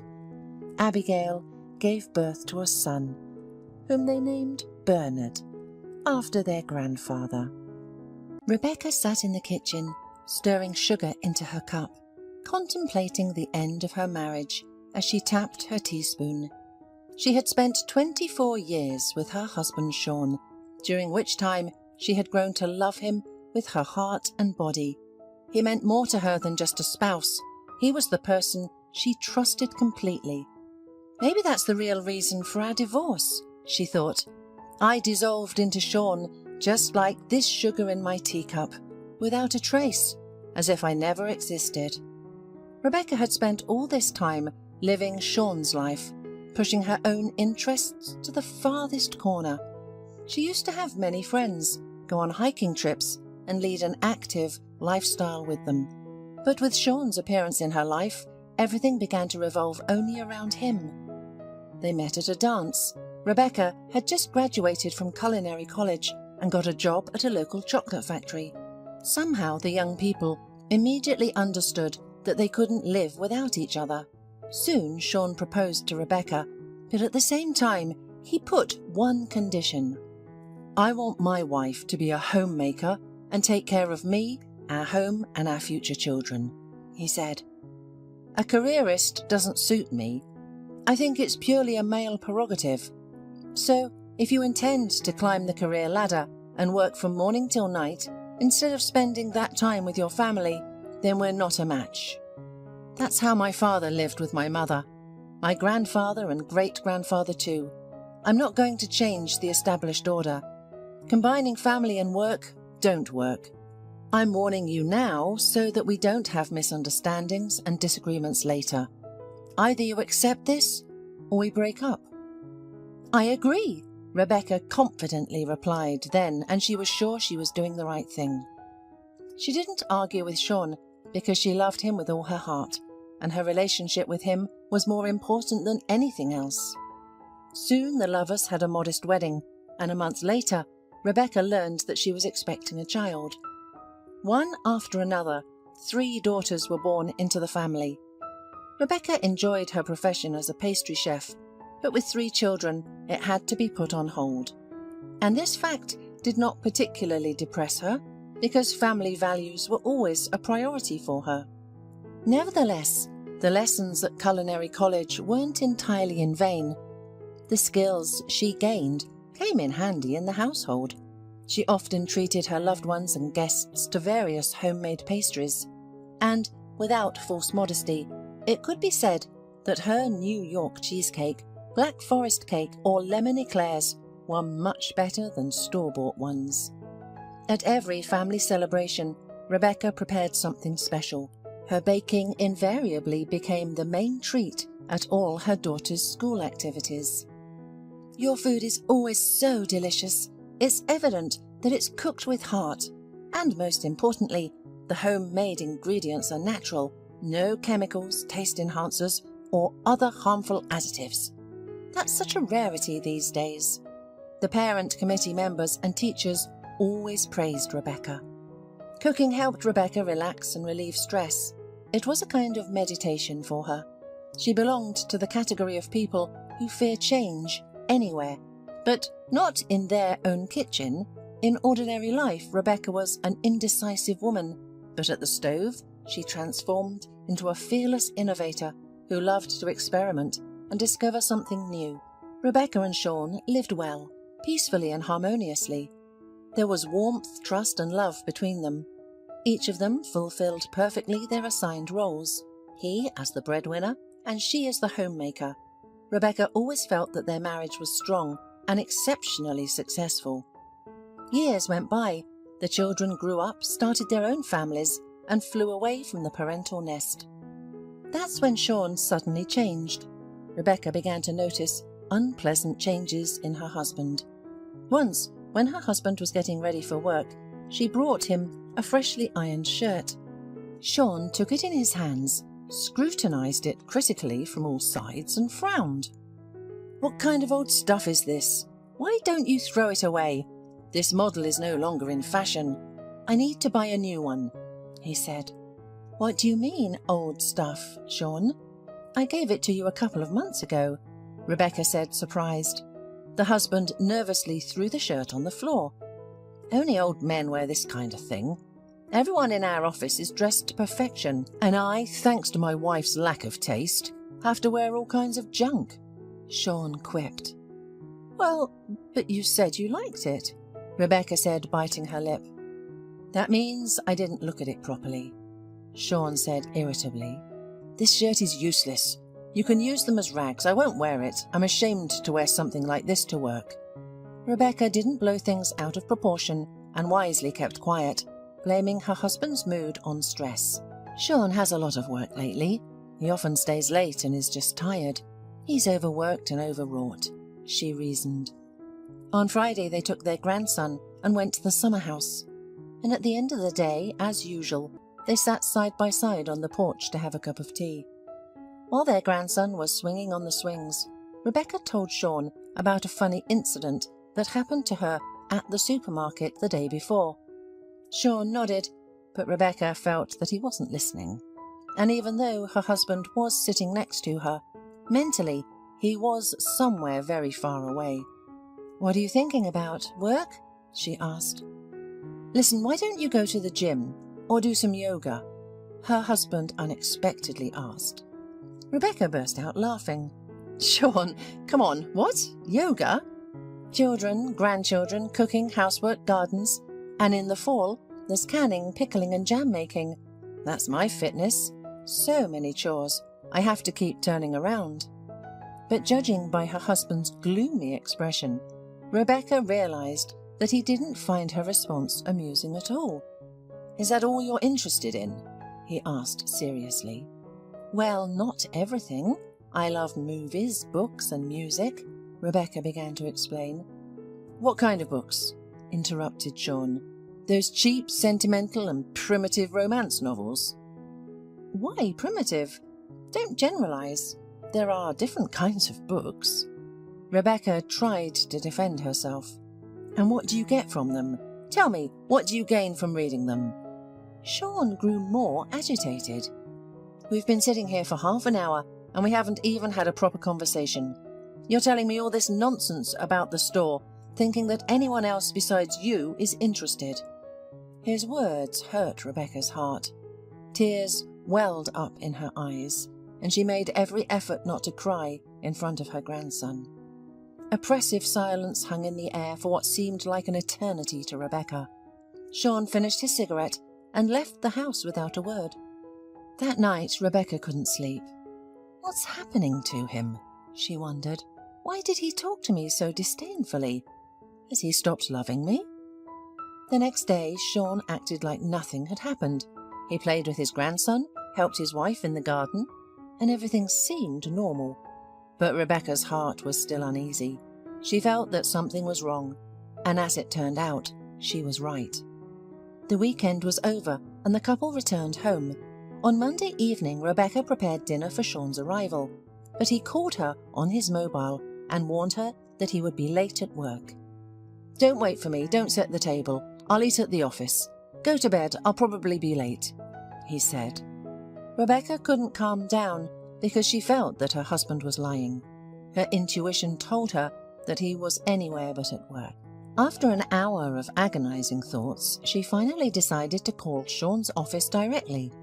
She introduced herself under a false name and asked to be connected to the head of the finance department. "Mr. Koenig has already left," the secretary told her. "He'll be here tomorrow morning. Can I give him a message?" "No, thank you," Rebecca answered and hung up. Her worst fear was confirmed. Her husband lied to her. If Sean isn't at the office, then where did he disappear to? She wondered. She desperately wanted to call her husband and ask him this question directly, but in that case, she might hear an answer that she wouldn't like. She wasn't mentally prepared for that. Sean returned home at the beginning of the third night. Rebecca didn't go to meet him as she used to, but pretended to be asleep, even though she couldn't sleep at all. When her husband undressed and lay down next to her, she smelled alcohol and strong, nauseating women's perfume. A lump formed in her throat. Rebecca had read so many scenes like this in her books that she couldn't believe it was happening to her in her own happy family. Maybe he didn't really lie to me. Maybe Sean really had a business meeting with female colleagues. Maybe he sat next to one of them and got lost in her perfume. And then they could have gone somewhere to have a drink to relax a little after a tense day. What's criminal about that? Rebecca mentally justified her husband. In the morning, she didn't dare ask Sean directly where he had been last night, but remaining in ignorance was no less painful. All these thoughts about infidelity were buzzing in her head like annoying flies. Rebecca wanted to put an end to it before she went crazy with suspicions that could turn out to be completely baseless. After much deliberation, Rebecca decided to go to her husband's office. She didn't understand why she needed to do this. What did she want to find out? What was she expecting? Rebecca had no answer to these questions. Her feet carried her to the business center on their own. She trusted her intuition, which told her that she needed to be there. And, as it is known, he who seeks shall always find. As soon as Rebecca approached the building where Sean worked, she saw her husband through the glass doors, and at that moment, something inside the woman seemed to break. Her husband tightly hugged a tall young woman around the waist and whispered something in her ear. She laughed loudly, throwing back her pretty head with small red curls. She looked about 25 years old. She's almost the same age as our eldest daughter, flashed through Rebecca's head. The woman was at a loss. She stood in indecision, refusing to believe her own eyes. "I need to leave here quickly before they notice me," flashed through her foggy mind. But she was too late. Her husband noticed her. He quickly said something to his companion. She turned towards Rebecca and gave her an evaluating look. A haughty smile played on her face. She understood perfectly that Rebecca was no match for her. The satisfied girl turned and disappeared into the other room. Sean did not follow her. Instead, he headed straight for Rebecca, and from the expression on his face, it was obvious that he was beside himself with anger. "What the hell are you doing here? Why did you come here? Who invited you?" he exclaimed. "You're spending time with her when you tell me you're staying late at work, right?" asked his wife. 3 men in suits passed by, looking at Rebecca and her husband with interest. Sean greeted them, took Rebecca by the elbow, and led her away as if she were a disobedient child. "I'm waiting for an explanation. Is this your mistress? She insisted. Don't create a scene. Please go home now, and we'll discuss everything tonight. Can't you see people are looking at us? Do you want to embarrass me in front of my colleagues and subordinates? I'm asking you, don't humiliate yourself even more. It's enough that you came here. Rebecca looked into Sean's eyes, which were once warm and dear to her, but now showed no pity, compassion or remorse. There was nothing that could betray the fact that he was once a close person with whom she spent over 2 decades. Her husband's eyes looked cold and cruel. Rebecca felt that she could hardly breathe. To avoid crying on the spot, she obediently turned around and hurried away. Only when she had safely hidden herself in some alley did Rebecca sit down on a bench and let her tears flow. "Why are you crying?" She suddenly heard a little girl's voice. "Did someone punish you? I cry too when I get punished." Rebecca looked up and saw a small blonde girl on a scooter.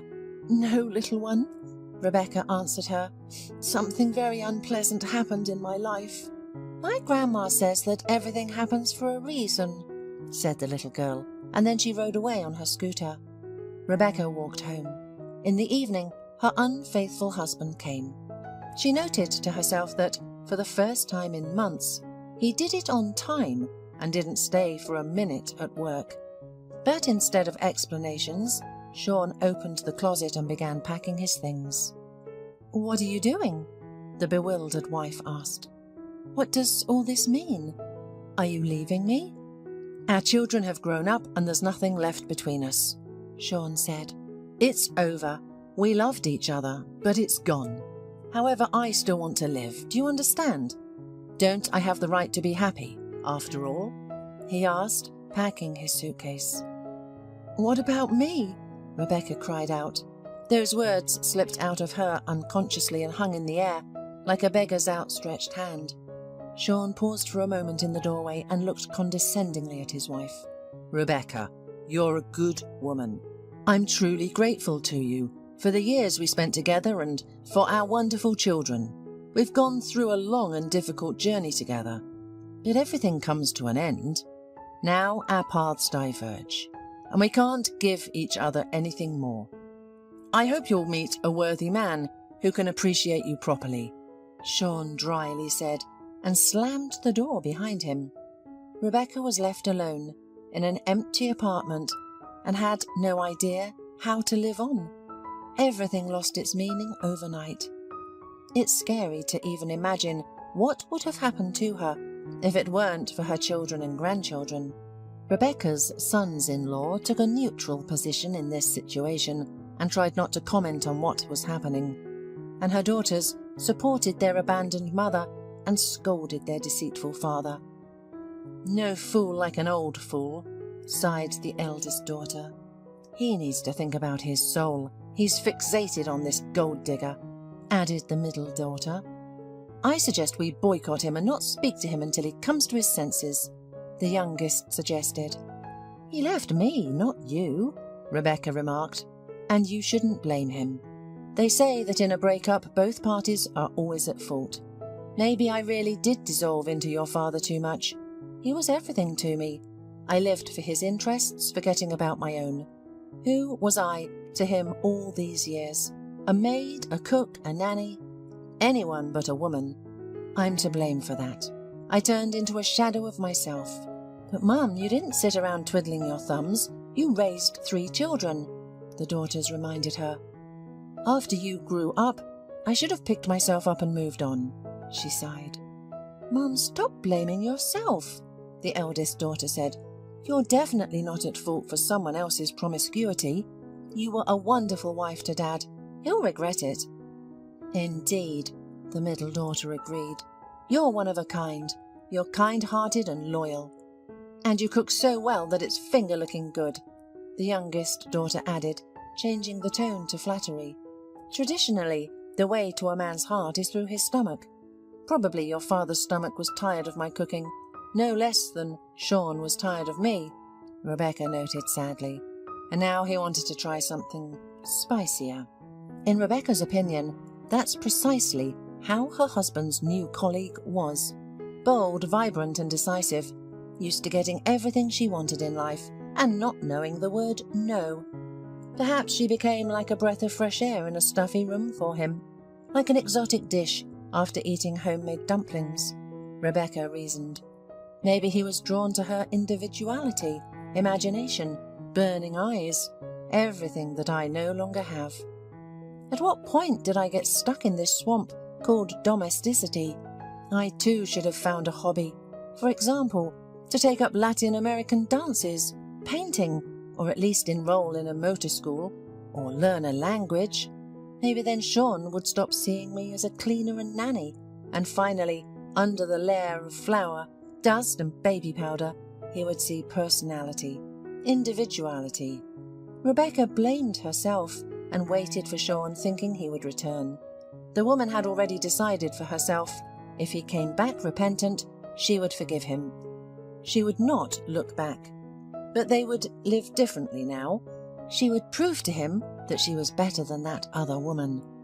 That she could be interesting and not banal too. Whatever she became, as soon as the opportunity arose, she would show him that she was worthy of his attention. If only she had that chance. And so, when Sean unexpectedly called, Rebecca was ready to jump to the ceiling. "We need to talk seriously," he said. "Come home and we'll talk," Rebecca suggested. Sean had promised to come over in the evening after work the next day. Rebecca was preparing carefully for this meeting. She made a layered chicken pie, her husband's favourite, and bought a new dress. She even decided to make a drastic change to her appearance and went to a hair salon, getting a short, fashionable haircut that suited her very well. But Sean didn't pay any attention to the changes in his wife's appearance. He didn't even touch the meal, immediately getting to the point. "I want to tell you that I filed for divorce," he said. Rebecca felt like she had been hit in the head with an axe. At that moment, she felt like a complete idiot, sitting at a festive table in a beautiful dress. The woman realized that there was no going back. The flickering flame of hope for a happy family reunion went out. "That's not all. We also need to discuss something else. I want to sell this house. We can't live together, and we need to figure something out. We'll split the money evenly. Half the money from the sale will go to you, and the other half to me," Sean continued. Rebecca couldn't believe her ears. She couldn't imagine that one day she would have to part with her cosy home, where they brought their daughters from the maternity ward, where they took care of them and raised them, and where every inch and every corner reminded them of their past happiness. "Sean, but I don't want to sell it. This is our family home," protested Rebecca. "What are you talking about? There hasn't been a family or a home for a long time. Stop talking nonsense," Sean retorted. "But our daughters have grown up. They've moved away, and we're strangers to each other." Sean got angry. "Wake up and stop living in the past.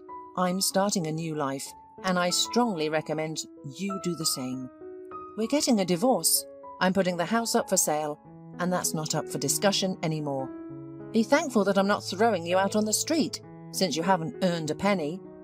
Everything here is thanks to me and my work. Look around carefully. This sofa, this dining table, wall clocks, chandeliers, and even electrical outlets. There's nothing here that was bought with your money." After closing the door behind Sean, Rebecca burst into tears once again. She didn't expect him to blame her for becoming the kind of wife he had once dreamed of. But she didn't have much time to mourn her bitter fate. She had to think about how to live on, or rather, what to live on. For many years, Sean had supported her, and Rebecca hadn't thought about making ends meet. Retirement was still far away, and she needed to find a job. She didn't want to be a burden to any of her daughters. Her daughters had their own lives and their own problems. One had a mortgage, another had a car loan, and the third was still a student and paying for her own education. Rebecca categorically didn't want to become a burden to any of them.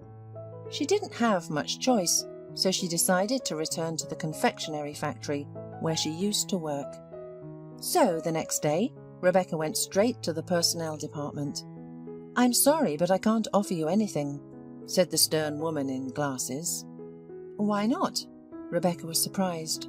"You have vacancies, I saw it in the newspaper, and there's even a big announcement on the front door saying that the factory urgently needs professionals, and I'm one of them. I'm a confectioner." "You are professionally unfit," the recruiter said categorically. "What do you mean I'm unfit? You must be confusing me with someone else. I studied at a culinary school. Look, I have a diploma," Rebecca protested. "Well, you could say that you studied in the time of Abraham Lincoln. Do you think everything is the same as it was a quarter century ago? The entire production technology has changed 10 times over the years. You need to be completely retrained from scratch. And who is going to do that? Tell me. We are not a training centre here. We are a factory. Everyone is in their place and busy with their work." Rebecca was on the brink of despair. She never expected such a turn of events. The woman nervously fiddled with the ruffle on her blouse. "So, am I completely useless to you?" Rebecca asked. "Maybe there is some position." The recruiter reluctantly looked into a notebook. "We have a janitor's job. If you want, you can start," she kindly offered. "Thank you, but no," Rebecca said, rejecting her failing benefactor's generous offer. It was not about pride. Rebecca reasoned that she could always get a job as a cleaner. She felt that it was not a way out. Rebecca returned home feeling upset. Another unpleasant surprise awaited her in the mailbox, a summons to court for divorce. It seemed that misfortune followed her at every turn. The woman entered her empty house, collapsed into her favourite armchair, and began to think about what to do. If I can't get a job in my field, maybe change my profession completely, she wondered. Take some courses. For example, become a hairstylist, nail or makeup artist, or maybe even a programmer. Rebecca considered various professions in her head, but rejected each one. None of them were for her. All she knew and what her soul was drawn to was cooking. Her eldest daughter caught her in her thoughts. She came, with her husband and son, to visit her lonely mother. Rebecca was very happy about the unexpected visit from her relatives. Otherwise, she would have been crushed by all these life's setbacks. They all sat down to drink tea with almond cookies that Rebecca had baked the day before. Her daughter unexpectedly suggested an idea. "Mum, I was thinking, what if you worked from home?" "What could I do from home?" Rebecca asked in surprise. "A pastry chef," her daughter replied. "It's elementary. You post an ad on the internet. Clients contact you and you cook to order. It's very in demand and popular right now." "Great idea," Rebecca's son-in-law said, supporting his wife. "With your culinary talent, you won't have any shortage of clients." "Oh, come on, it's just nonsense. There are so many cakes in the stores. Any whim for your money. Who needs this homemade baking?" "No, you're mistaken," the daughter said, shaking her head. "Well, Mum, we're going to my friend's anniversary this weekend. So, you prepare something delicious to amaze everyone. We'll take it with us as a gift. There will be many people. It will be good advertising." "I don't know." Rebecca hesitated. "Come on, Mum. Make up your mind. After all, what are you losing? Except maybe your time. But now you have plenty of it, don't you? And I'll provide all the ingredients." The daughter continued to persuade her. Finally, the woman decided to take the risk. The cake prepared by Rebecca was appreciated by the guests at the anniversary. A couple of particularly enthusiastic tasters took the phone number of the mom confectioner from her daughter. However, customers were not rushing to place orders. The daughter continued to insist on placing an advertisement on the internet, but Rebecca was procrastinating. She was not confident in her abilities, and deep down was afraid of another fiasco in her life. Meanwhile, Sean found a buyer for the house through a real estate agency. Soon the deal was made, and Rebecca was forced to move from her comfortable nest to a small one-bedroom apartment located in an old 5-story building. Everything here was strange to her. Everything was different: neighbours, courtyard, and the landscape outside the window. Well, apparently life is hinting to me that it's time to leave the old habits in the past. It's time for change, she reasoned. Rebecca decided to listen to her daughter's advice. Before starting work, she wanted to prepare thoroughly. She watched a lot of videos and read countless useful articles, and after a month, she honed her skills in modern techniques. She created without a rest. People say that success will come where you are interested, she said to herself, having collected enough quality photos for her portfolio and gained courage. One fine day, Rebecca decided and published an advertisement on a popular site. 3 days passed before she received her first order. The client asked for a sponge cake with mascarpone cream for a children's party. Rebecca was very nervous working on this order, as she wanted everything to be perfectly smooth. After all, this was her debut, and a lot depended on it. If the client was disappointed and left a negative review, the whole idea would be ruined. How easy and simple it would be for people if everything in life could be achieved like this, by following a recipe with the right ingredients, she thought, carefully beating the dough. The client was delighted. "Rebecca, your cake literally melted in my mouth. The kids ate everything in a matter of minutes. You're simply a magician. Next time, I'll only come to you for dessert." She gushed with compliments. At first, Rebecca had very few orders, but she didn't waste any time and mastered new recipes. There were many sleepless nights and culinary experiments, and her efforts did not go to waste. Now, even the simplest baked goods, Rebecca could turn into a real confectionery masterpiece. Word of mouth worked wonders, and soon there was no shortage of customers. Rebecca was surprised to find that her hobby could bring not only moral satisfaction, but also income. She wasn't making a lot of money yet, but it was enough for the essentials, and her main job distracted her from sad thoughts. Rebecca no longer had time to be sad about her broken family boat, because her gingerbread, cakes and lemon eclairs required all her attention. Rebecca planned to spend her first Christmas as a divorcee with her children. She prepared for the holiday in advance, bought groceries, but the day before Christmas, her daughters called one after the other and informed her that, unfortunately, they could not come to visit. The elder daughter's child fell ill, the middle one was herself suffering from a high fever and cough, and the youngest daughter's flight was cancelled due to bad weather. Rebecca was certainly very upset. She had prepared so much delicious food and was looking forward to treating her loved ones to all of it. But what saddened her the most was that on this holiday, which she considered the most family-oriented of all in the year, she was completely alone. There are people who easily cope with loneliness, but that was definitely not Rebecca. For her, loneliness was akin to a catastrophe, and if, on ordinary days, she gradually got used to it, then for being alone on Christmas Eve was something new for her. All the festive mood instantly vanished. Tears welled up in her throat, but she took a deep breath and decided not to succumb to melancholy. To distract herself a little, the woman wanted to take a walk. Rebecca put on warm clothes and went outside. The fresh, frosty air hit her face. There was so much snow that it blinded her eyes. Rebecca looked around and suddenly she noticed an unfamiliar man on a bench near the entrance. Although Rebecca moved here only a few months ago, she managed to get to know her neighbours. However, she had never seen this person before. At first glance, he looked quite decent. Well, let him sit there, it's not a big deal. Perhaps he came to visit and is waiting for the hosts, Rebecca thought as she headed towards the park. After an hour of walking, her feet began to freeze.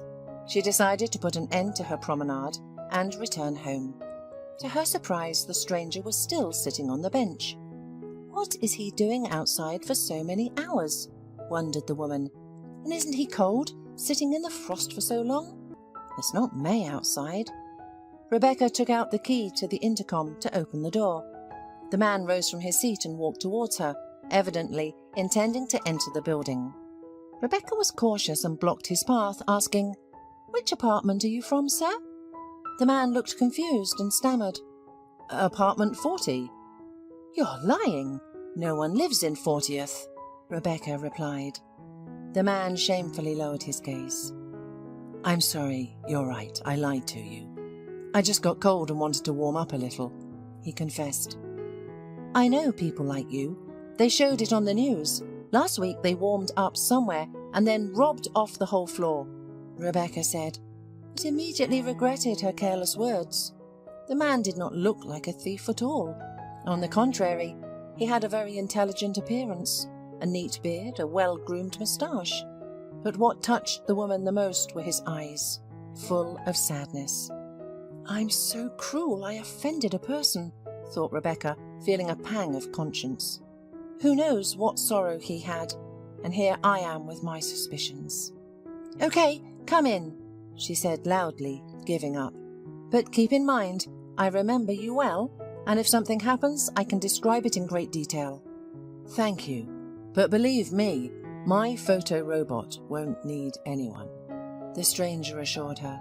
He entered the building and stood next to the radiator, while Rebecca walked up to her second floor and hesitated in front of her front door. She didn't know why, but the image of this stranger flashed before her eyes. So lonely and lost, this completely unfamiliar man reminded her of herself. Rebecca hesitated for a couple of minutes and then went down to the first floor. The man was still standing by the radiator. "Hey, do you want to eat?" she suddenly asked him. The man looked up at her in surprise. "To be honest, I'm starving," he said quietly. "Then come to my place," said Rebecca, and the stranger obediently followed her. As they climbed the stairs, Rebecca scolded herself for dragging the first person she met. And maybe this man just looks decent, but in reality he's a thief. A recidivist. Now he'll hit me on the head and bye-bye. Her mind began to paint her pictures, one more frightening than the next. In the hallway, Rebecca's unexpected guest neatly hung his coat on the hanger and took off his shoes. He looked impeccable, a snow-white starched shirt, trousers with creases. He doesn't look like a criminal, the woman thought. "Let me introduce myself. My name is Peter," the man said, smiling broadly. His smile was so genuine and kind-hearted that Rebecca's heart told her it cannot belong to a bad person, and her heart felt a little lighter. "And I'm Rebecca. Wash your hands, Peter, and come to the kitchen," the hostess briskly commanded. Soon they sat down at the table, and Peter's eyes widened at the variety of treats. "Tell me, Rebecca, why do you cook so much if you live alone? Are you such a gourmet?" he asked. "On what basis do you assume I live alone?" the woman asked, surprised. "Maybe my husband will come home soon." "Oh, unlikely," Peter remarked. "There are only your slippers in the hallway, and there's only one toothbrush in the bathroom." "Wow, you're quite the detective," the woman whistled. "To some extent," answered Peter. "I'm an auditor. I expose the dirty deeds of others." "You must be a terrible auditor if you have nowhere to go on Christmas Eve," Rebecca sarcastically remarked. "Your assumptions are incorrect, Rebecca. Don't take it the wrong way, but I'm the best auditor in this city. However, unfortunately, even the best sometimes have nowhere to go." "What happened to you? Did you have a fight with your wife and she kicked you out?"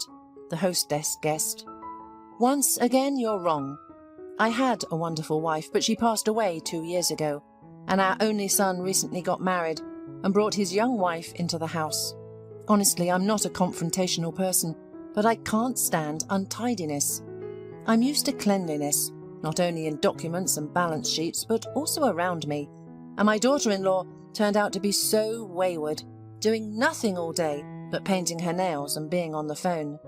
Today, I made a remark to her that it's Christmas, and she could at least clean up for the holiday. She immediately burst into tears and ran to my son, saying, 'Your father is mistreating me. He's a good guy, but he's too easy influenced.' Of course, we had a big argument, and I got offended and left. Then I realized I overreacted. But I have nowhere to go. The office centre is closed for all holidays, so that's not an option. I left in a rush and forgot my wallet, so the hotel was out of the question. I could have gone to friends, but then I'd have to tell them about my family troubles, and I absolutely don't want to do that. I don't like to air my dirty laundry in public. I wanted to find shelter with close friends, but they had gone away, and pride wouldn't let me turn back. So I wandered around until I was completely frozen. Rebecca sympathetically shook her head and added a serving of salad to Peter's plate. "Young people need to live separately," she said. "You need to move out with your son and daughter-in-law, and then peace will come." "You're absolutely right. I understand perfectly well that I should let go of my son, but deep down I don't want to. Maybe I'm an egotist. To be honest, I'm terrified of being alone," Peter confessed. "I know how you feel," said Rebecca. "There's nothing to be ashamed of. You know, I too have grown accustomed to hearing children's laughter, footsteps and conversations at home. I need someone to care for, otherwise I cannot live. But my husband left me for someone else. My children have moved away, and now I don't even have anyone to drink tea with. There's nothing but emptiness around me. Lately, I've been thinking about getting a cat for company. At least there would be some living beings nearby. I'm trying to get used to all of this and adapt to the new reality. I need to come to terms with the fact that my daughters have their own lives now, separate from mine, and that I no longer have a husband. To be honest, it's very difficult, but I don't have a choice. You also need to let go of your son. Realize that he's grown up and is no longer your little boy, but a grown man. You have to do this if you want him to be happy." "That's what I want more than anything in the world," Peter said sadly and sighed heavily. Rebecca looked at the clock. The hands were approaching midnight. She didn't even notice how time had flown by during their heartfelt conversation. "Listen, it's Christmas today. Maybe we should open a bottle of champagne. It's a holiday and we're sitting here with sad faces, like we're at a funeral," she suggested. Peter supported Rebecca's idea, uncorked the bottle, poured it into crystal glasses and made a beautiful toast to the hostess, praising her beauty, kindness, and culinary talent. Half the night, Rebecca and her guest talked about life and poured their hearts out to each other. Rebecca saw that Peter was burdened by the quarrel with his family, that he couldn't find his place because of this stupid conflict with his only son and daughter-in-law. Leave all the grudges and start the new day by taking the first step. "Call your son," she urged her guest. And Peter gave in. He dialed his son's number, apologized, and his son was pleased to hear from his father and also apologized to him. "We are beside ourselves trying to find you. We were so worried. We spent the whole Christmas sitting by the phone and calling friends and hospitals. Thank God you're alive and well. Give us your address. We'll come pick you up now," his son said to his wayward father. 20 minutes later, their car was parked in front of Rebecca's building. "Thank you for your kindness, for your responsiveness, for this wonderful evening, for the beautiful table and treats. You cook amazingly. You have a real talent. I haven't eaten this well since my wife was alive." Peter said goodbye, kissed the hostess's hand and left. Rebecca closed the door behind her unexpected guest, and her soul immediately felt empty. She had enjoyed being with this man so much. It was so calm and easy, so warm and cozy. Apparently, his departure made her feel loneliness even more acutely, as if someone dear had touched her soul and disappeared. "It's a pity he left so soon," the woman thought. "He's such a good man, intelligent, educated and emotional. It was so good, so easy to be with him. It's wonderful how simple human happiness is. All you need is to be close to a kindred soul. And it doesn't matter what you do together. Wake up, have dinner, go for a walk, watch TV, or just be silent. The main thing is to be close to someone who really matters to you." Rebecca looked at herself in the mirror. In the reflection, she saw a mature but still attractive woman. "I wonder if anyone could still be interested in me. Could someone fall in love with me?" These thoughts flashed through Rebecca's mind. Peter said I was beautiful. I wonder if he made that compliment out of politeness, or if he really saw an attractive woman in me. Long-forgotten feelings stirred in her heart. She wanted to be liked by men again, to flirt, but after a few minutes the feeling of euphoria was replaced by sadness. "What a silly girl, dreaming at your age about love," scolded Rebecca. She lay in bed, tears rolling down her cheeks. She was tired of crying. So many times she promised herself she wouldn't shed a tear again, but she couldn't help herself. Rebecca mourned her lost youth, which could not be brought back, the happy years of marriage, her husband whom she trusted so much, but who betrayed her so cruelly. Rebecca woke up when it was already dawn. She washed her face and went to the kitchen to make coffee. While she was preparing breakfast, she called her daughters. Everyone had plans and things to do, so Rebecca had to figure out what to do in the coming days. Maybe go to a museum or exhibition, or visit a school friend, she wondered. There were no orders for baking these holidays, and Rebecca was ready to do anything, not just sit in four walls, giving in to nostalgia and melancholy. Her thoughts were interrupted by a knock on the door. Rebecca assumed it was her neighbour, who had come to congratulate her on the holiday. Without any ulterior motives, she opened the door, but to her great surprise, instead of the elderly neighbour, she saw Peter smiling on the doorstep. In his hands, he held 1.5-metre Christmas tree. "Peter," she exclaimed, "what are you doing here?" "Oh, I just stopped by to give you a gift. After all, you don't have a tree." Rebecca's joy knew no bounds. After drinking freshly brewed coffee together, they took out the toys from the closet and started dressing up the tree. This simple activity made both of them feel warm and happy, like in childhood, as if they had received a long-awaited gift. From that day on, Peter and Rebecca began to communicate a lot. Their rapprochement was slow and cautious. Rebecca didn't know any other men besides her ex-husband. She needed time to get used to Peter, to his courtship and affection. "Listen, I was thinking, why don't you start your own business?" asked Peter when their romance was in full swing. "I already have a business. I'm a home care worker," Rebecca reminded him. "Why do I need another one?" "When I talked about business, I meant not your stove in the kitchen, but your own confectionery." "Come on, that's serious business." "It's not just about taking a pot with a mixer, mixing everything together and baking it. It's all about paperwork, bills, accounting and business plans. I'm a confectioner, not an economist. I don't understand anything about it," Rebecca admitted. "Well, I'm ready to take care of all the accounting myself," Peter assures Rebecca. "Besides, I have many useful connections that could be helpful for this business.